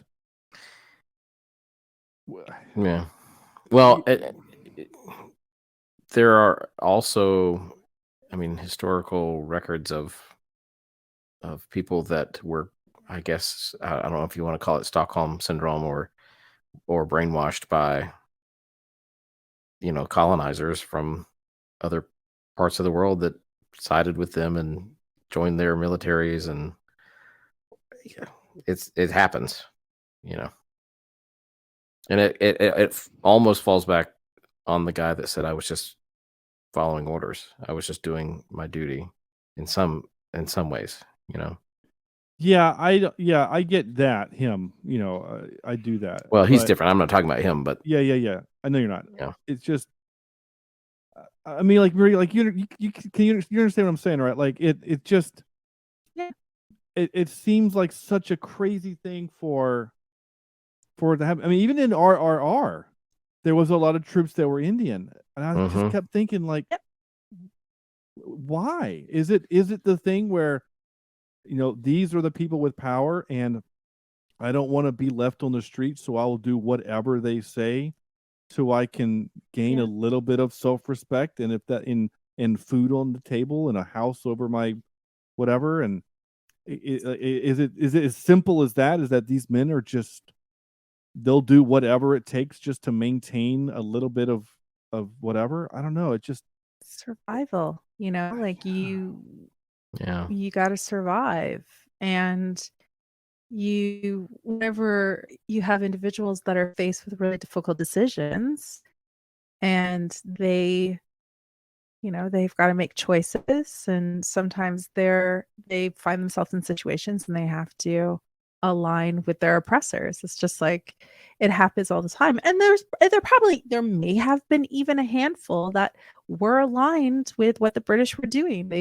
There was a small group of people that really believed that Britain is going to help revolutionize their country. So we see it. There's people on all sides of on the fence on it. The interesting thing is that they kept talking through the film about how, Indians, 2 million Indians signed up to fight for the British in World War I, and, we had so much success with it, When the truth of the matter is that Britain had committed those numbers before even consulting with anyone in the country. So people were often pressed to be a part of, they were conscripted armies. So exactly. And so you think about that, and they're conscripted and they're indoctrinated, and then likely at some point maybe they're coming back, they need work. And what does a fighter do? Fight. So I mean Right. there's a number of different reasons for it, but I don't think that saying that, how could they, I mean it's And for all I know, every one of them missed on purpose. For all I know, you know what I'm saying? Like, Right. maybe they're like, yeah. all I have to do is empty my rifle. That's all I have to do. So I'm gonna shoot the wall. I mean, I don't know. Yeah. It would also be surprising to me. Like again, the gentleman from RRR who was the soldier, that we find out that his long con was to become so high up that he would be granted access to weapons so that he could help liberate his people. Again, because I have zero knowledge of this. Before watching RRR, this is legit. Before watching RRR, the only thing I knew about the kind of English colonization of India was from a stand-up comedian named Eddie Izzard, who does a lot of history in his stand-up, and he makes a kind of flippant joke about how the British were the ones that invented the concentration camp in India long before Hitler did. And he said, so like, good on us for inventing that. Like that was the joke in the Boer War, Boer war. That's part of, right? That's part of this, right? Maybe I'm getting that wrong. Anyway, Sure. the point was, that was like, that's kind of all I knew about it. And so this has really been very eye-opening to this thing. So yeah, I get both of which. I do get what you're saying. It would just be surprising it wouldn't surprise me if next year or the year after we learn about, the sergeant that had a group that all decided that we are not going to stand for this. And they fought against, they turned their guns on their British soldiers and died or something like that. Like it wouldn't surprise me. I don't know. Maybe it would. I mean, like you take a look. Yeah. I mean, ultimately, even if you take a look at history in America, I mean, the Revolution itself, or the Civil War, and you had Americans fighting against Americans. Families were divided. Even go to somebody's Thanksgiving dinner, and I'm sure you're going to have people from they're the same race. They're all hanging out together. They're from the same families. Very different opinions going over the turkey. And I was like, come on. Just eat some turkey. So it's like it's not but for some reason that feels just, I know what you're saying. I do get that, and you're not wrong. We did fight a war where we killed the war that had the most American casualties was the American Civil War. More Americans died in that war than any other war combined, because we killed so many of ourselves. I get that point, and so you're making the point of, well, how can Americans kill Americans? Well, because one half wanted to do something else very awful, and the other half said, you can't do that. And they said, okay, fine, we're going to fight. That's not like here, though. It's not like they were already, one half of India said, hey, we want to do a thing. And the other half said, no, you can't. And then they fought. And then England came in and trained half of them, right? India just came in, or England just came in and said, hey, we like all your stuff. We have a flag. Therefore, this is now ours. And if you want to eat our good food, which is actually really bad because we're England, then there's a joke against them, because he made the joke. British food is actually pretty dope, though. Like it gets a bad rap. I never really understood it, to be honest. Some of it. The joke is always just that it's bland. But anyway, my point is that, like, I just, my brain is having a hard time with that. Like, it really, like, it just, I understand that they couldn't have revolted from day one, right? They wouldn't have been equipped to do that. They wouldn't have had the means to do that. But anyway, you will always have people on different sides, and people are stuck with their reasons, and they make choices, and they will go to bat. I mean, they will fight to the death over what that is. I think that where we have to kind of get past it is saying that, even though, like, to us, we're like, oh, okay, you're all being colonized, you're all being forcefully occupied, and should you not be fighting together against the common threat? And would the common threat not be the British in this case? Instead, it's, it's a little bit of everything. But as I said, it's very complicated. There's some people who are likely forced to fight for some reason or another. There's others that choose to fight. And then there's some that are conscripted to fight. And some of it is just simply like, okay, well, the British are here. They're obviously winning. So let's just pick the winning side, and it's going to be hard. But I have to survive. Like, I have to make sure that my bloodline makes it to the next generation and the next generation and the next generation, because the British don't really care. If we saw anything from the massacre at Jallianwala. Let me try this again. And the massacre at Jallianwala Bagh, they didn't really care. They would, okay, cool. You're having a religious festival and you're having a peaceful protest. We're just going to kill without impunity. And the worst part about that is that they only recorded 400 deaths on that day, but the totals are likely in the thousands. But who was in charge? The people who don't want the story told. Well, yeah. It's also easy for me to sit here as a cis white male to have my principles and say you should, all of them should have fought back, because you're right. It's a very complicated thing, and I mean there's the same reason why there were French fighters that fought for Germany, because Germany came in and they said, well, we can't win, so we're going to sympathize. We'll be German sympathizers. And then, of course, when Germany left, it was bad for them. Now that's different because it was a few years as opposed to a couple of generations. But yeah. At the end of the day, we're all very similar. We just want to be able to wake up and live another day and be happy and move on with our lives. Sometimes people make choices that don't align with yours in order to stay on that path or to get on that path.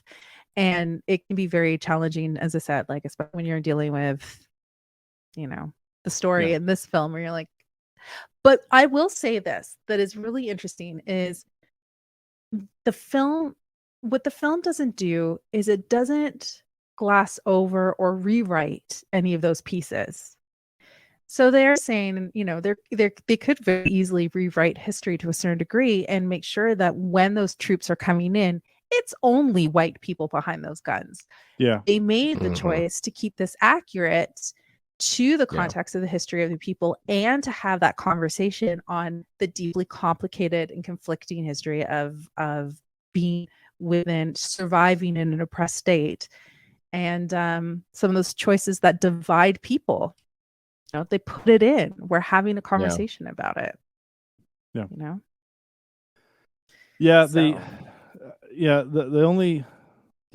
I'm just, as I'm thinking about that scene as they come marching in, is the filmmaker just chose to make all of the soldiers, the white ones and the Indian ones, to be like, none of them did their job. What am I trying to say? There was never a shot where the camera zoomed in on one of them and he's looking around like, really, we're going to do this? Like, this is about to happen? Like, we never saw that moment, because we've seen that in other movies where, like, we never saw any regret from any of them, or guilt, or fear, or we just saw duty. Yeah. And yeah, exactly. That's a good word for it. All right. I do have to, at some point, we do have to end the podcast. This has been a fantastic discussion, and I'm not ending it now. We still have some things to do. I do have a few clips now. Well, 3 of them are they're all in English, because I had to capture for English. So that means it's going to be white people talking. But I captured these clips. Can this movie be very clear? Marie's middle name of Frank Brazil is the only fun in this entire movie. Yeah. Now, there is some joy. I did say this movie is devoid of joy. It isn't. There's a moment where he's was that his sister, or was that his girlfriend? The woman that couldn't speak? Kind of his, it was, she was also an orphan, and because he referred to her like What's her we're best friends, whatever. But and I know the word sister is a different meaning. Rasheen or something like that. Rush. But they were friends. Rasheen. Yeah. So they're having like this Yeah, really I sweet think he would moment. have, because he did Rishma. kind Sorry. of try and propose marriage to her, and she was like, "I'm never going to get married." He's like, "Well, if you're never going to get married, I'm also not going to get married," which was also terribly sad because obviously she gets killed. So Yeah. then he never got married. He stayed true to his word. Ugh, there's too many things to it.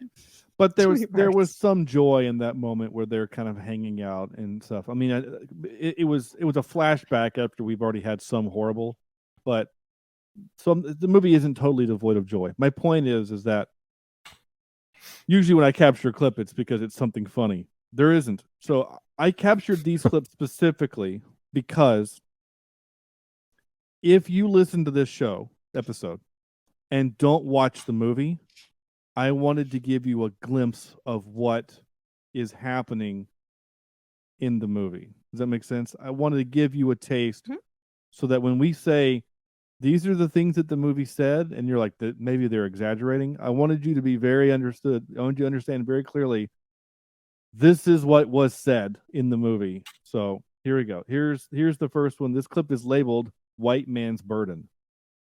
The empire was and is a force for good. And that is why, ladies and gentlemen, it is not only our right but our duty to rule India. Without us, they will return to savagery, looting and killing one another. It is not only Africa, ladies and gentlemen, that is the white man's burden. White man's burden. It is our job as civilized people to civilize other people at the point of a gun. Colonize. We don't say civilize. I know, but that's the word that's the word that he used because that's a better word. It's taking something that's not like you and making it that way, so you're less afraid of it. Yeah.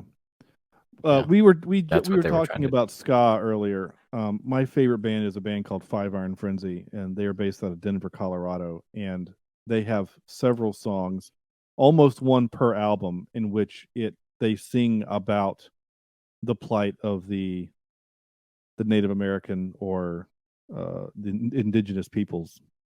The opening song on their first album is called Old West, and they literally talk about the song literally says join us, love Jesus or we'll put a bullet in your brain. I'm missing the quote a little bit, but that's basically what it is. Along That's those lines, essentially it. That's basically it. I mean, they do use the phrase "we'll put a bullet in your brain." I can't remember the line before it. I'm a bad fan. All right, this one is just labeled history. Now, I this is a minute long, so kind of tuck in. And this was actually this is directly into the intro. So if you take the intro is 14 seconds and it leads into this.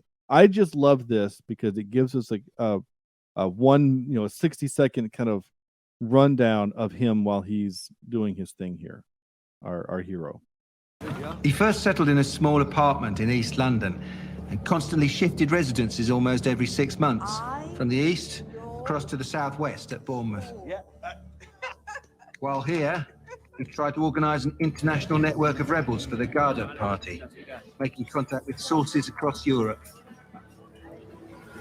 There's a police complaint against him in 1937 for publicly beating another Indian in a brawl at a bar in South London. He obtained a local peddler's license, working odd jobs as a stationery salesman. Also, extra on a movie set. I'm a salesman. Sometime later, he's spotted at a flea market selling lingerie, and he owns a Fiat car by now. Our last entry in the records show him working as a welder in an iron factory in East London. This was about 6 months before the assassination. There you go. For Marie and Andrew's sake, this won't be very good for the podcast, but I did put the lyrics to that verse from that song Firearm Frenzy. Actually, I'm just going to read it because I think it's pretty interesting. I thought you were going to take your shirt off or something. I'm sorry. I could do that too if you want, but that's not part of my plan. But the chorus is, said one cowboy to another, I think it would be nice if we could take these engines and convert them all to Christ. See, they are all disgusting and bringing me great pain, and if they don't believe me, we'll put a bullet in their brain. So there you go. Civilization. All right. Civilization. Yeah. I love indigenous artists. I have to say, a little bit obsessed with Snotty Nose Res Kids. They are like fire. There's like so many. It's so good. Highly recommend anybody listening and they want to check out an indigenous hip hop group. Go for Snotty Nose Res Kids. They take no prisoners in their lyrics, and it's so refreshing. Again, it's just like, that's the word, it's just refreshing. Anything that's kind of taking us away from the status quo, I think, is really interesting for the most part, and eye-opening. All right. Two more here. This is the set example scene. Revolution is a dangerous game. We cannot afford another mutiny. Sir. I want to set a precedent. Punishment of itself is not necessarily a deterrent. But if the punishment is such that it creates a fear of punishment, that would be of great practical value. We need to set an example. Sir. Good night. The part that's just bone chilling is at the end when they're showing kind of that mid credit part where it's like footage, it's like black and white footage, and they're interviewing the general, and he goes, "If you could have gotten the vehicles with the machine guns in there, would you have used them?" Yeah, I would have done that because it would have been more efficient. And they're like, "Would the casualties would have been higher?" Yeah, That was a point. Yeah. I mentioned this earlier. This was a powerful moment. Is there anything I can do for you? Yes.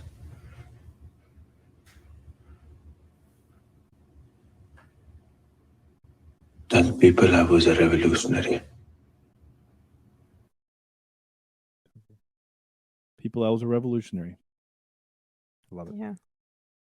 And we haven't really mentioned it, but that actor was fantastic in this movie. I mean, he was so good. He really was. All of the acting was really well done. I mean, as far as how the movie was made, apart from some of the time jumps, it was beautifully shot. The music was really well done.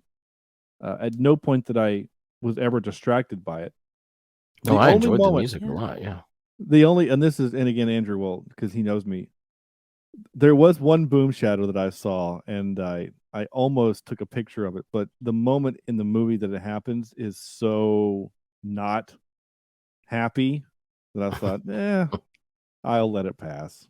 It's fine. It's just no one noticed it. I took a picture of it. I was gonna say, you saw a boom shadow. I'm pretty sure I saw solar panels on, and I took a picture of it.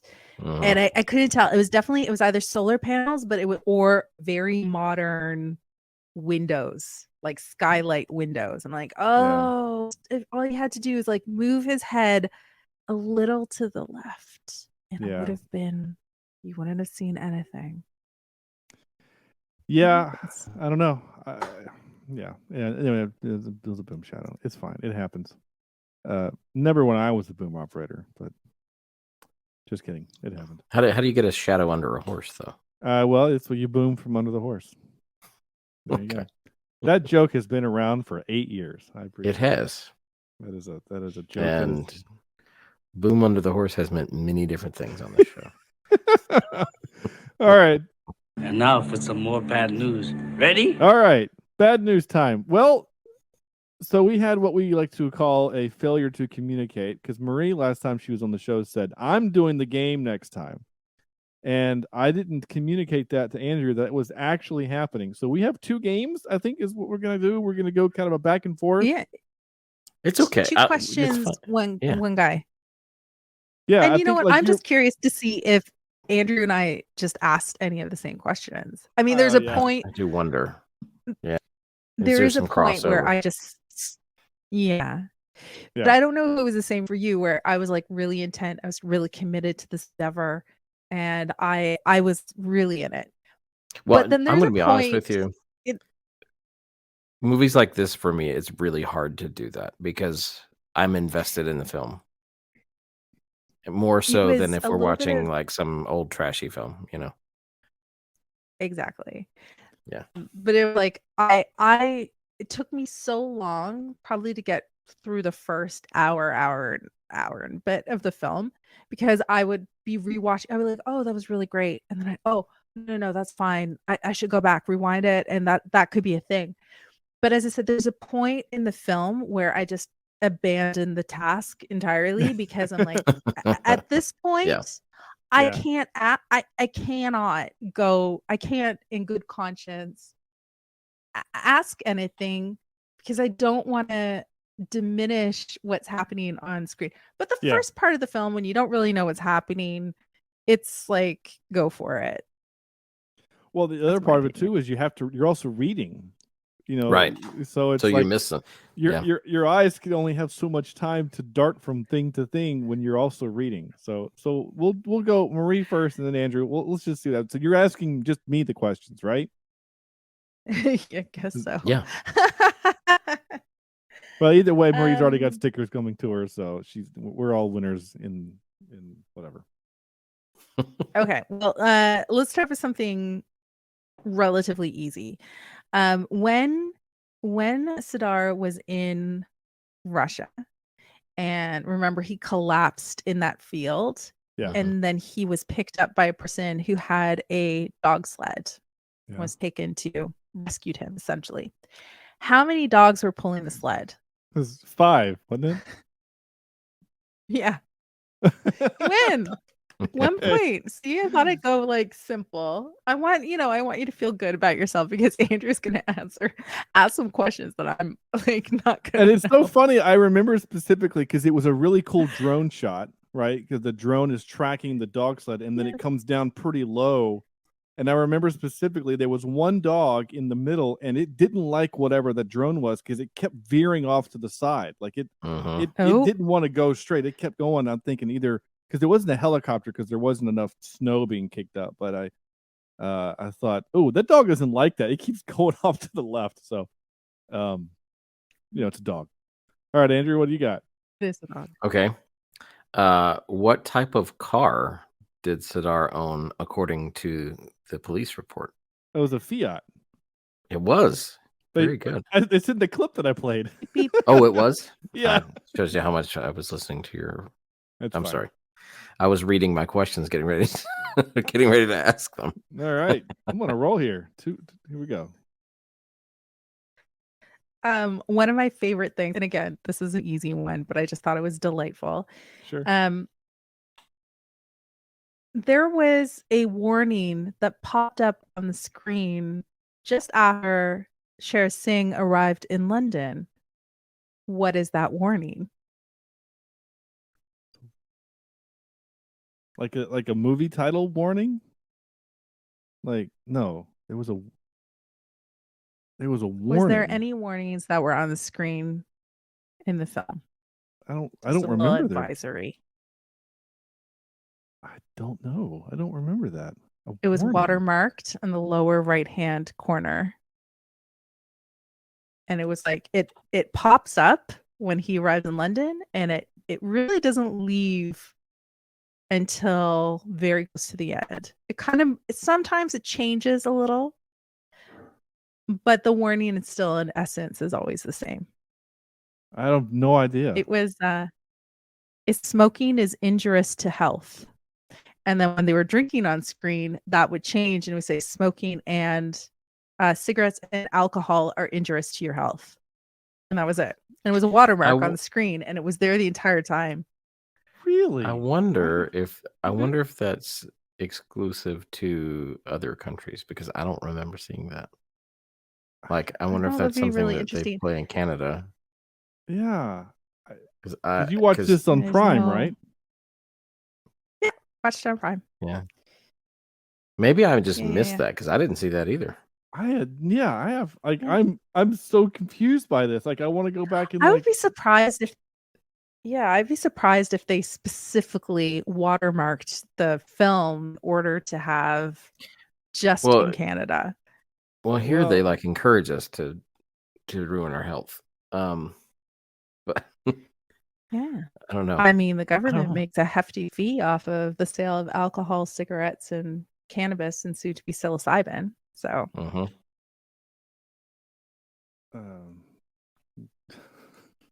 I just That's- assumed that it was Maybe like it's there. a- I mean, I'm going to trust you that it's there. I can't go back through a 3-hour movie and try to find it, but Yeah. I trust you. do it right now. I see Sean is like looking. Yeah, he's intently going back through the movie. Well, it's going to take me 15 minutes because this computer that I'm using is so slow. It's going to take me too long to do it. But I honestly think that that's a Canadian thing because we I think ran it into is. this recently when we were trying to watch a It's- movie. What were we And- trying to watch, Andrew? We're trying to do something, and it wasn't in Canada on Amazon Right. Prime. Well, and No. people have VPNs that they can watch things from other countries. Yeah. I don't. All right, but I don't care that I lost the point. I'm just more curious about this watermark thing where it's like this thing is Hey, take a bad for look. you. Like if it was American, it like pops you up said, when like they're it would have smoking been. on screen. Oh, Yeah. yeah, there was nothing like that. For real in America it'd be like buy these cigarettes. Now there was a point there is like there was a who was it? Was it Showgirls? Was like the movie where I can't I've remember the name never of the seen director. that. But basically like that's You've kind of the never movie. seen haven't. That's kind of the movie where it was like, hey, smoking is now bad on film, and so like that smoking really kind of took a turn at that point, and really only bad guys and foreign people would smoke at that point. Yeah, it's always Yeah. yeah, I Usually had never European. seen that before, and it popped up. It was like, again, it's on the very like lower. It was very discreet, and it pops up on this lower right hand side of the screen on the scenes when they're smoking or they're smoking and drinking alcohol, and then it's like, bloop, it would be there. I'm like, what is that? That's cool. And they're like, yes, there is there's films that don't have rights to be in Canada because in Canada sometimes it's other networks that have the right to air that content, so usually it's suppressed, which is really annoying at times. But I pretty much have all the streaming platforms, so as long as I've got stars, I'm good. Okay. So my next question, Sean, is it deals with Sher Singh as well. So it's good that you brought that up. Sher Singh arrives and they put a wanted poster up. On the wanted poster, it says Sher Singh is blank years old and is this high, this tall. I have I didn't pause this movie one time to like get any. Well, kind of I didn't detail. pause it either. Oh, you just saw it. You must have a bigger TV than I do. I don't know. He was Maybe 30. he does. Well, I'm sure my TV in my bedroom's a 40-inch TV. I've been trying to get my wife to It's let me not the buy size, one. Sean. It is the size. Because my TV downstairs is a 65-inch and it's beautiful. And it's also 4K. I don't know. He's 33 years old Nothing and finer than a 65er. yeah. That's my new saying now. You should say that all the time. Just not in a senior citizen center. Yeah. Or maybe do it there. They'd probably like that. Maybe, yeah, okay. Maybe they would. I don't think they're 65 years old in senior citizen centers. Maybe. Maybe. It's not like an episode of the Golden Girls when you find out afterwards they're all in their 50s. And you're like, Yeah. "Wait, And then you look at J-Lo, who's 55, and think, but you're not. Her and Betty White are not the same. No. It's different in the 80s. They harder living back then. He was sick. Okay, let's go back to you. Got to tell us how old he is and how tall he is. He's 33 years old and he's 5'10". He was 27 and he was 6'1". He's 6'1". Yeah. All right. Yeah. Again, he's not American, so because like everyone in Hollywood is little, except like you have the occasional Chris Hemsworth or Liam Neeson. They're like legit 6'2", 6'3", but otherwise Everybody they're else is all like Tom Cruise. they're all little people. So it's funny. All right, Little people is a different thing. you know what I mean. They're all Okay. short. All right. Let's stop Can before we you offend. remember all of his code names No, over the years? no. Well, you I know was going to one for ask that sure. question Well, too, two. but Two. Yeah, We I know was like, two. I'm not. Yeah. I even if I could remember them, I wouldn't be able to pronounce them well enough to actually remember them. Well, I mean, you yeah, can try at least. Yeah, other Actually, than you know 3 of them, to be very honest. well, We've said them through the show. Yeah, we have Sadar Udham is one of them. The other one was began with it was a short one, like Udin or something like that. It was a short one, and then Sadar was his last name, or I guess is that how is it like in again? I don't know. Is it like where they do the surname first and then the last name first name? You know what I'm saying? Because Yes, but his last name, we've actually just said it like moments before I asked about his name. Yeah. It's Singh. Singh, yeah. Mm-hmm. So like there was Right? so there was like they did say Sadar Singh, and then there was also again with it was a short one. It was like gosh dang it. It was like Yeah, it's you got it. You keep going. Yeah. What? Yeah, it was like There's 24 hours in a day. Uday. Yeah, okay. Put the 2 sounds together. Uday Singh. Yes, you got it. See, you know this. You got it. Oh, I feel like we're teaching. I feel Also, like I'm teaching my children how to do math. What was the name of our favorite song from our new favorite ska band? My middle name. Frank Brazil. Yeah. Thank you. So yeah, now you we got know that 2. one. Yeah, that's yeah, that's all I got. Okay. I got it. This is actually I'm enjoying this one. So okay, how Yeah, I about can tell. okay, another name. Think of a famous female singer from the 70s, had a variety show. That's not helping. Is known for having a remarkable amount of plastic surgery, is still alive today, is a gay icon. She has one name. What is it? Madonna? Cher. Okay, and last name. Also, what she does. Singer? Cher Singer? Just Cher Sing? Oh, Cher. okay. Yeah. Cher Sing. Look, I'm I good at this it. game. Yeah, you are. So you got a couple. You got a couple.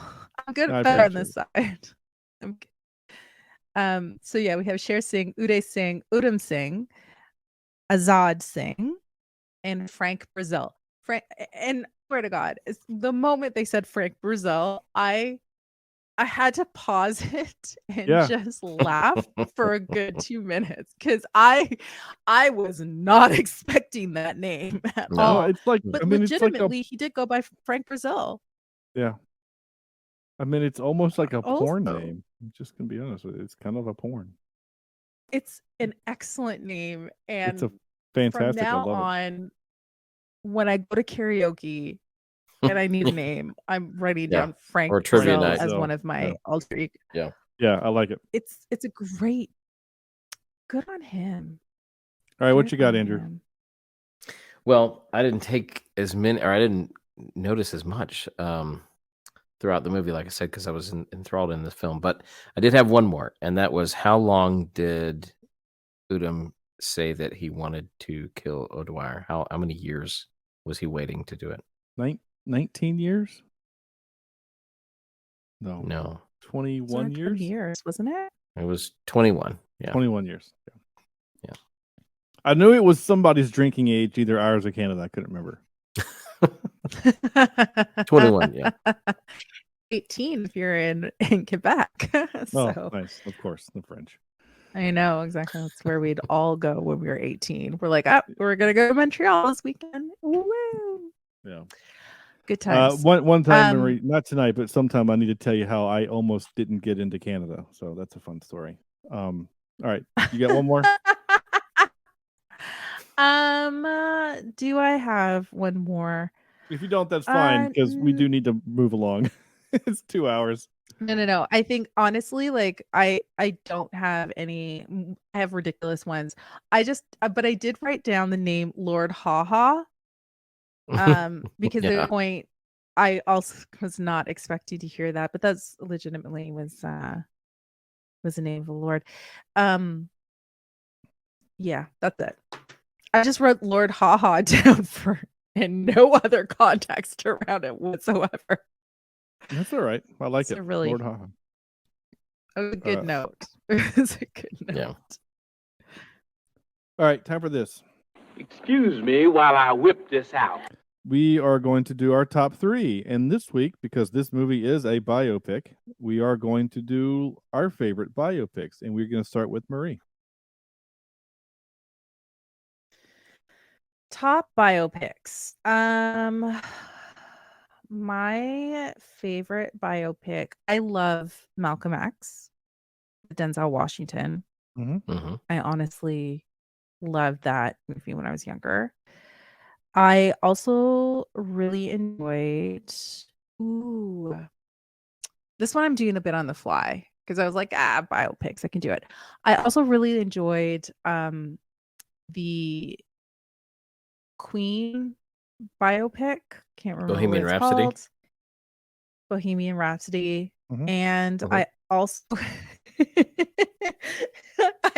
terrible movie. I also really enjoyed House of Gucci because I've wanted to see that. I haven't seen it. Oh, it's atrocious. What is the accent? I don't know. Is this a comedy? Is it an epic love story? Is it a tragedy? Is it a true crime? I don't know. The movie is so ridiculous, but it is very entertaining. And there's so many things that just come out of the blue. Also, for me, when I first watched it, I went and saw it in theaters with a friend of mine. I also didn't know the story, and the ending took me by so surprise. I was not expecting it. It was entertaining, and I really enjoyed it for what it is. And I think it's one of those films that is going to be, if it isn't already, a deep and beloved cult classic because it is ridiculous. Nice. So those are my 3 picks. All right.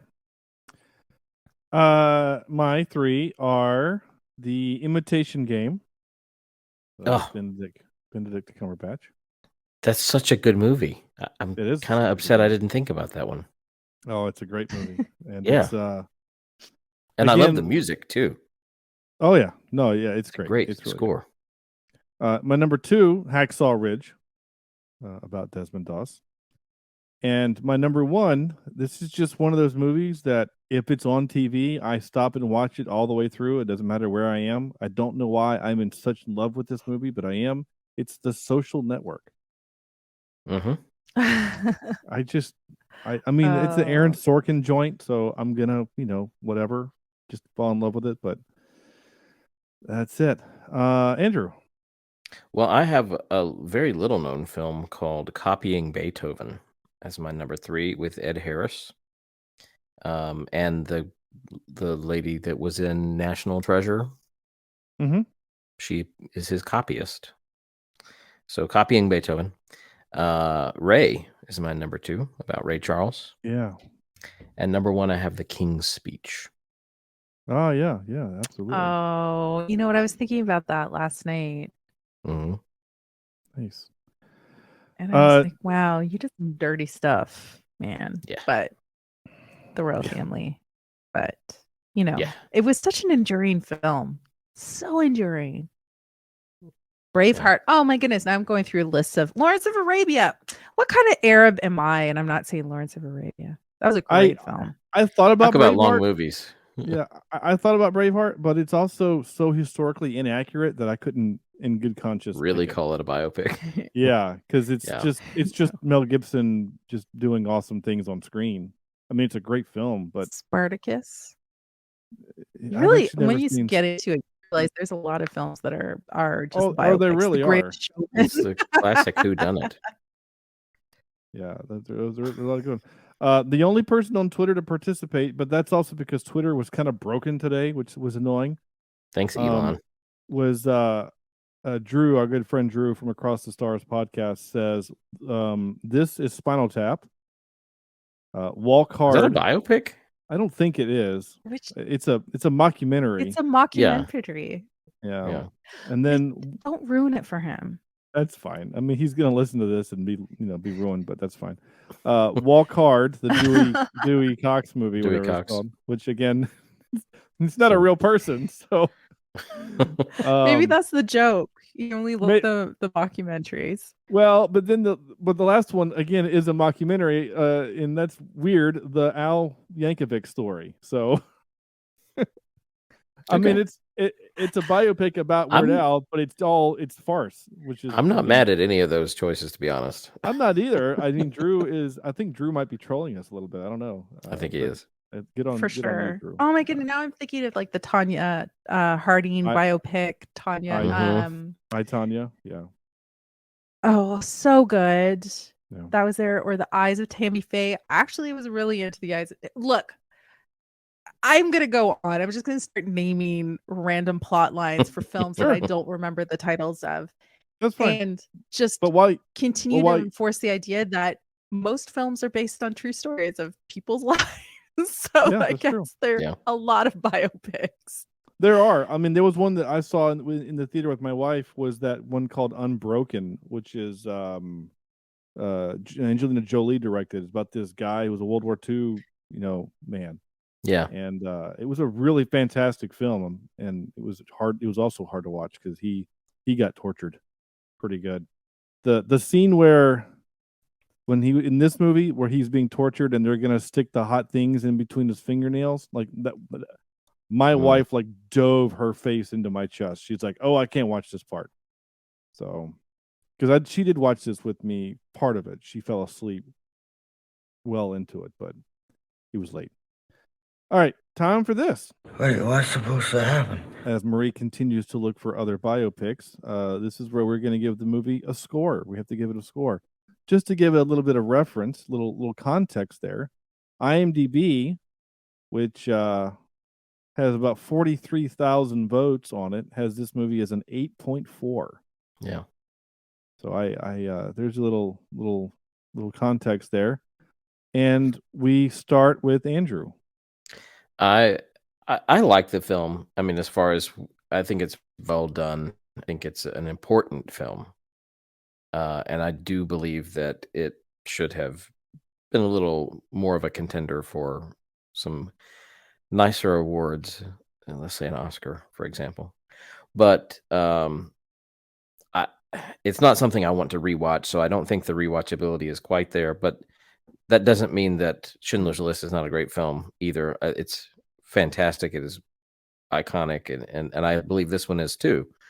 So I'm going to kind of put them in the same category. So I'm going to say an 8. I'm just going to say 8. Okay. Out of 10. All right, Marie. Yeah, I'm gonna put it up there. I mean, RRR.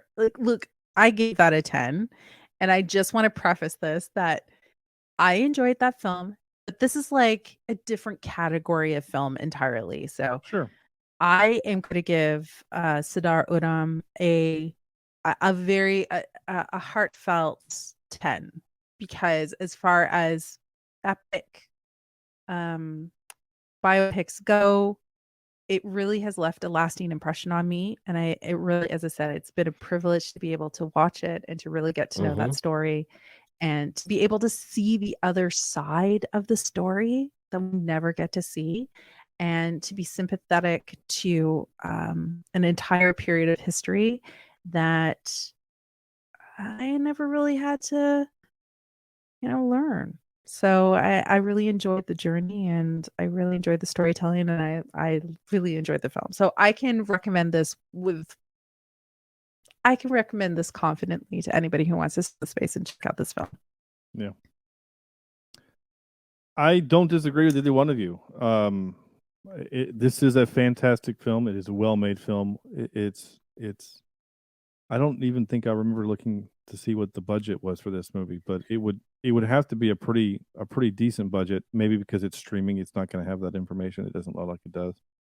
But I mean, this was a well-made movie. This was really good, and this is one of those where I think Andrew said it, or we've all said it. I'm so glad that I watched it. I don't know if I could watch it again, at least not anytime soon, because it's a heavy movie and it's a hard movie. I mean, I've seen Schindler's List one time and it wrecked me because I was a child when I watched it. Well, I say child, I was 15 or 16. You know, you're still a child at that age, and that movie wrecked me for days. I mean, I cried many times at that movie. I'm now just an old jaded dude myself, but that's not the point. This movie is really good. I'm going to give it I gave RRR an 8.1, and that was a good time. This is an 8.5 for me. You know, it's a better film, I think. And as much as I want to go watch Nacho right now, just so I can have some happy times. But yeah, I kind of want to play that song when I like go through the drive-thru at Taco Bell. Just order some nachos. Yeah, you should do that. Yeah. Even though that's not at all what they mean. Not at all. Yeah. That's it. That's the show. That's if you're still with us, this podcast, like this movie, is extremely long. And but it was a conversation I think that needed to be had and worth having. And if people shy away from this episode because they see the 2 hour and almost 15-minute mark and think that's just not for me, that's fine. But or listen to it in 1.5 speed. Yeah, and then you'll get through it in an hour and a half. It'll be fine. So you want to drive, or listen to it slower. You know what? Maybe you just want to make it last. Yeah. Then listen at 0.5 speed. Just take it down. Then we all Make sound the like we're drunk. podcast longer than the film. Yeah. It's at that point we're going to be longer than RRR, which is saying we'll be longer than The Irishman at that point. It's a long movie. Marie, please tell people who listen to my show and whatnot how to find your stuff on the internet. You can find me anywhere you listen to podcasts. Just take a look up. You're going to search for Alt Pop Repeat, which is my podcast where we talk about how counterculture turns into pop culture. I myself am a pop culture historian, and you can check me out on Twitter at karmacake.ca. That's all spelled out. That's with the DOTCA. And on Instagram, I will post a lot more there. I just haven't got in the pocket yet, but I am on Instagram, and it's just Karmacake, KARMACAKE. And that's it. I mean, soon I'm going to have a show up on Big Comedy Network, and I'm working on a couple of new projects. And that's it. The end. Love, Marie. Mm-hmm. And if anybody wants to be on their podcast, I'm around. Give me a call. I'm here. I'll happily chat. Well, yeah, and I'm already looking at the calendar to see when I can get you back on. This is great. And we got to do something lighter next time. Like I swear, like we can't do this. No, I promise it'll be something fun and light, and nothing that requires you to teach us a history lesson for it. It'll be because that would be. I mean, I love this movie. There's no disrespect on this movie. This movie was no. I am so grateful for it. However, it was a lot of movie, and it was heavy, and I just need to breathe a little air into it before I have another big history lesson. Well, we did this earlier. The last, I'm looking back, Andrew, the last what I would call heavy movie that we watched, heavy movie, I think, was The Wrestler.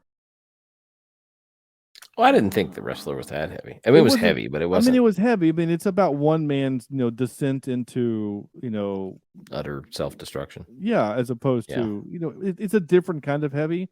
we followed up with Clueless. Okay, so like, I'll watch Clueless all day long. yeah, exactly. yeah, you're right. So I've teased it earlier. I'm about to tell you what we're doing next week because I'm so excited for next week. But before I do, I must say that we are Cheapseat Reviews. Go to our website, cheapseatreviews.libsyn.com. There you'll find links to all of our other social media outlets. Of course, you can find us. Well, you've already found us. So just go to the places that you found us and leave us a review. That would be fantastic. Go to iTunes or Spotify or wherever and leave us a review. If you're watching us on YouTube, thank you for watching us on YouTube.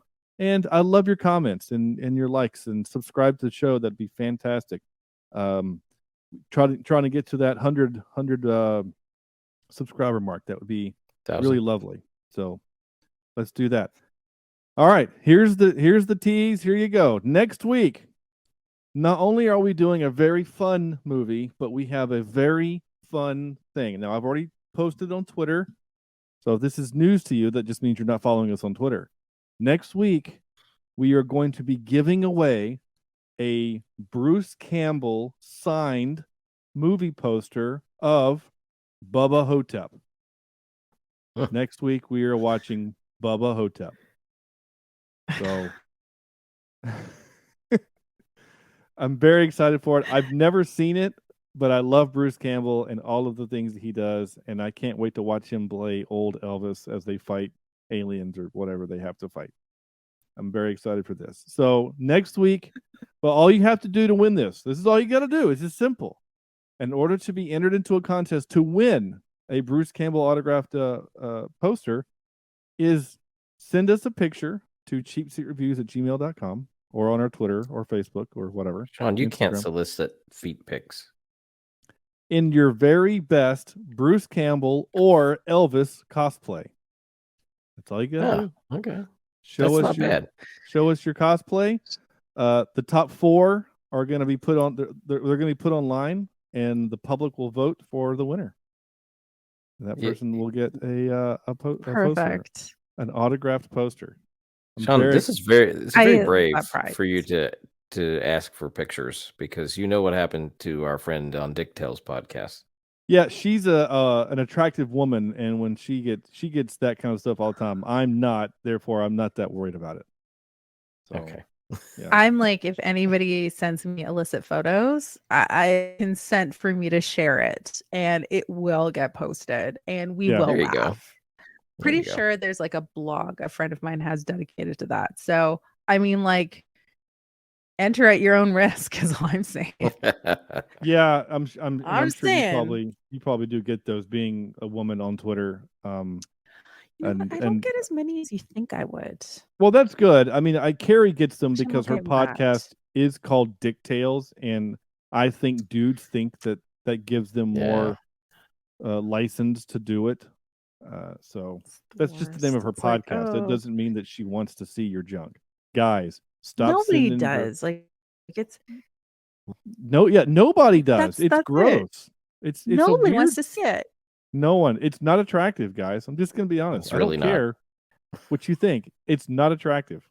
So stop it. Unless they ask for it. No, nobody wants to see it. Like, you're so interested in flashing people, just do it in person. Like, why don't you go and be brave about it? See where it's going to get you. Nowhere good, I promise you. I have to admit, there's one thing I want to say before we jump off and go. Andrew, when you just turn sideways, you disappear. I know.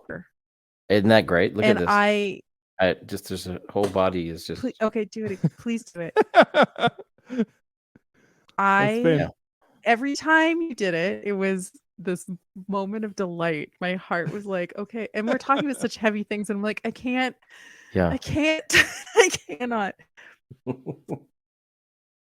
I loved it. That's just fantastic. like, I'm just gonna exit this conversation right about like now. Like that meme of Homer Simpson just backing into the bushes. Going into the bushes. Yeah. That's exactly what it is. That's fantastic. All right, that's it though. Next week, Bubba Hotep.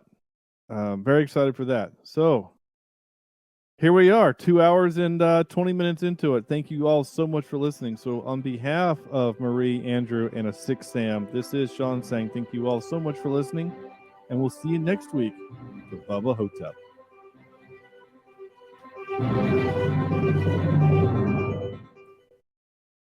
This is Cheapseat Reviews.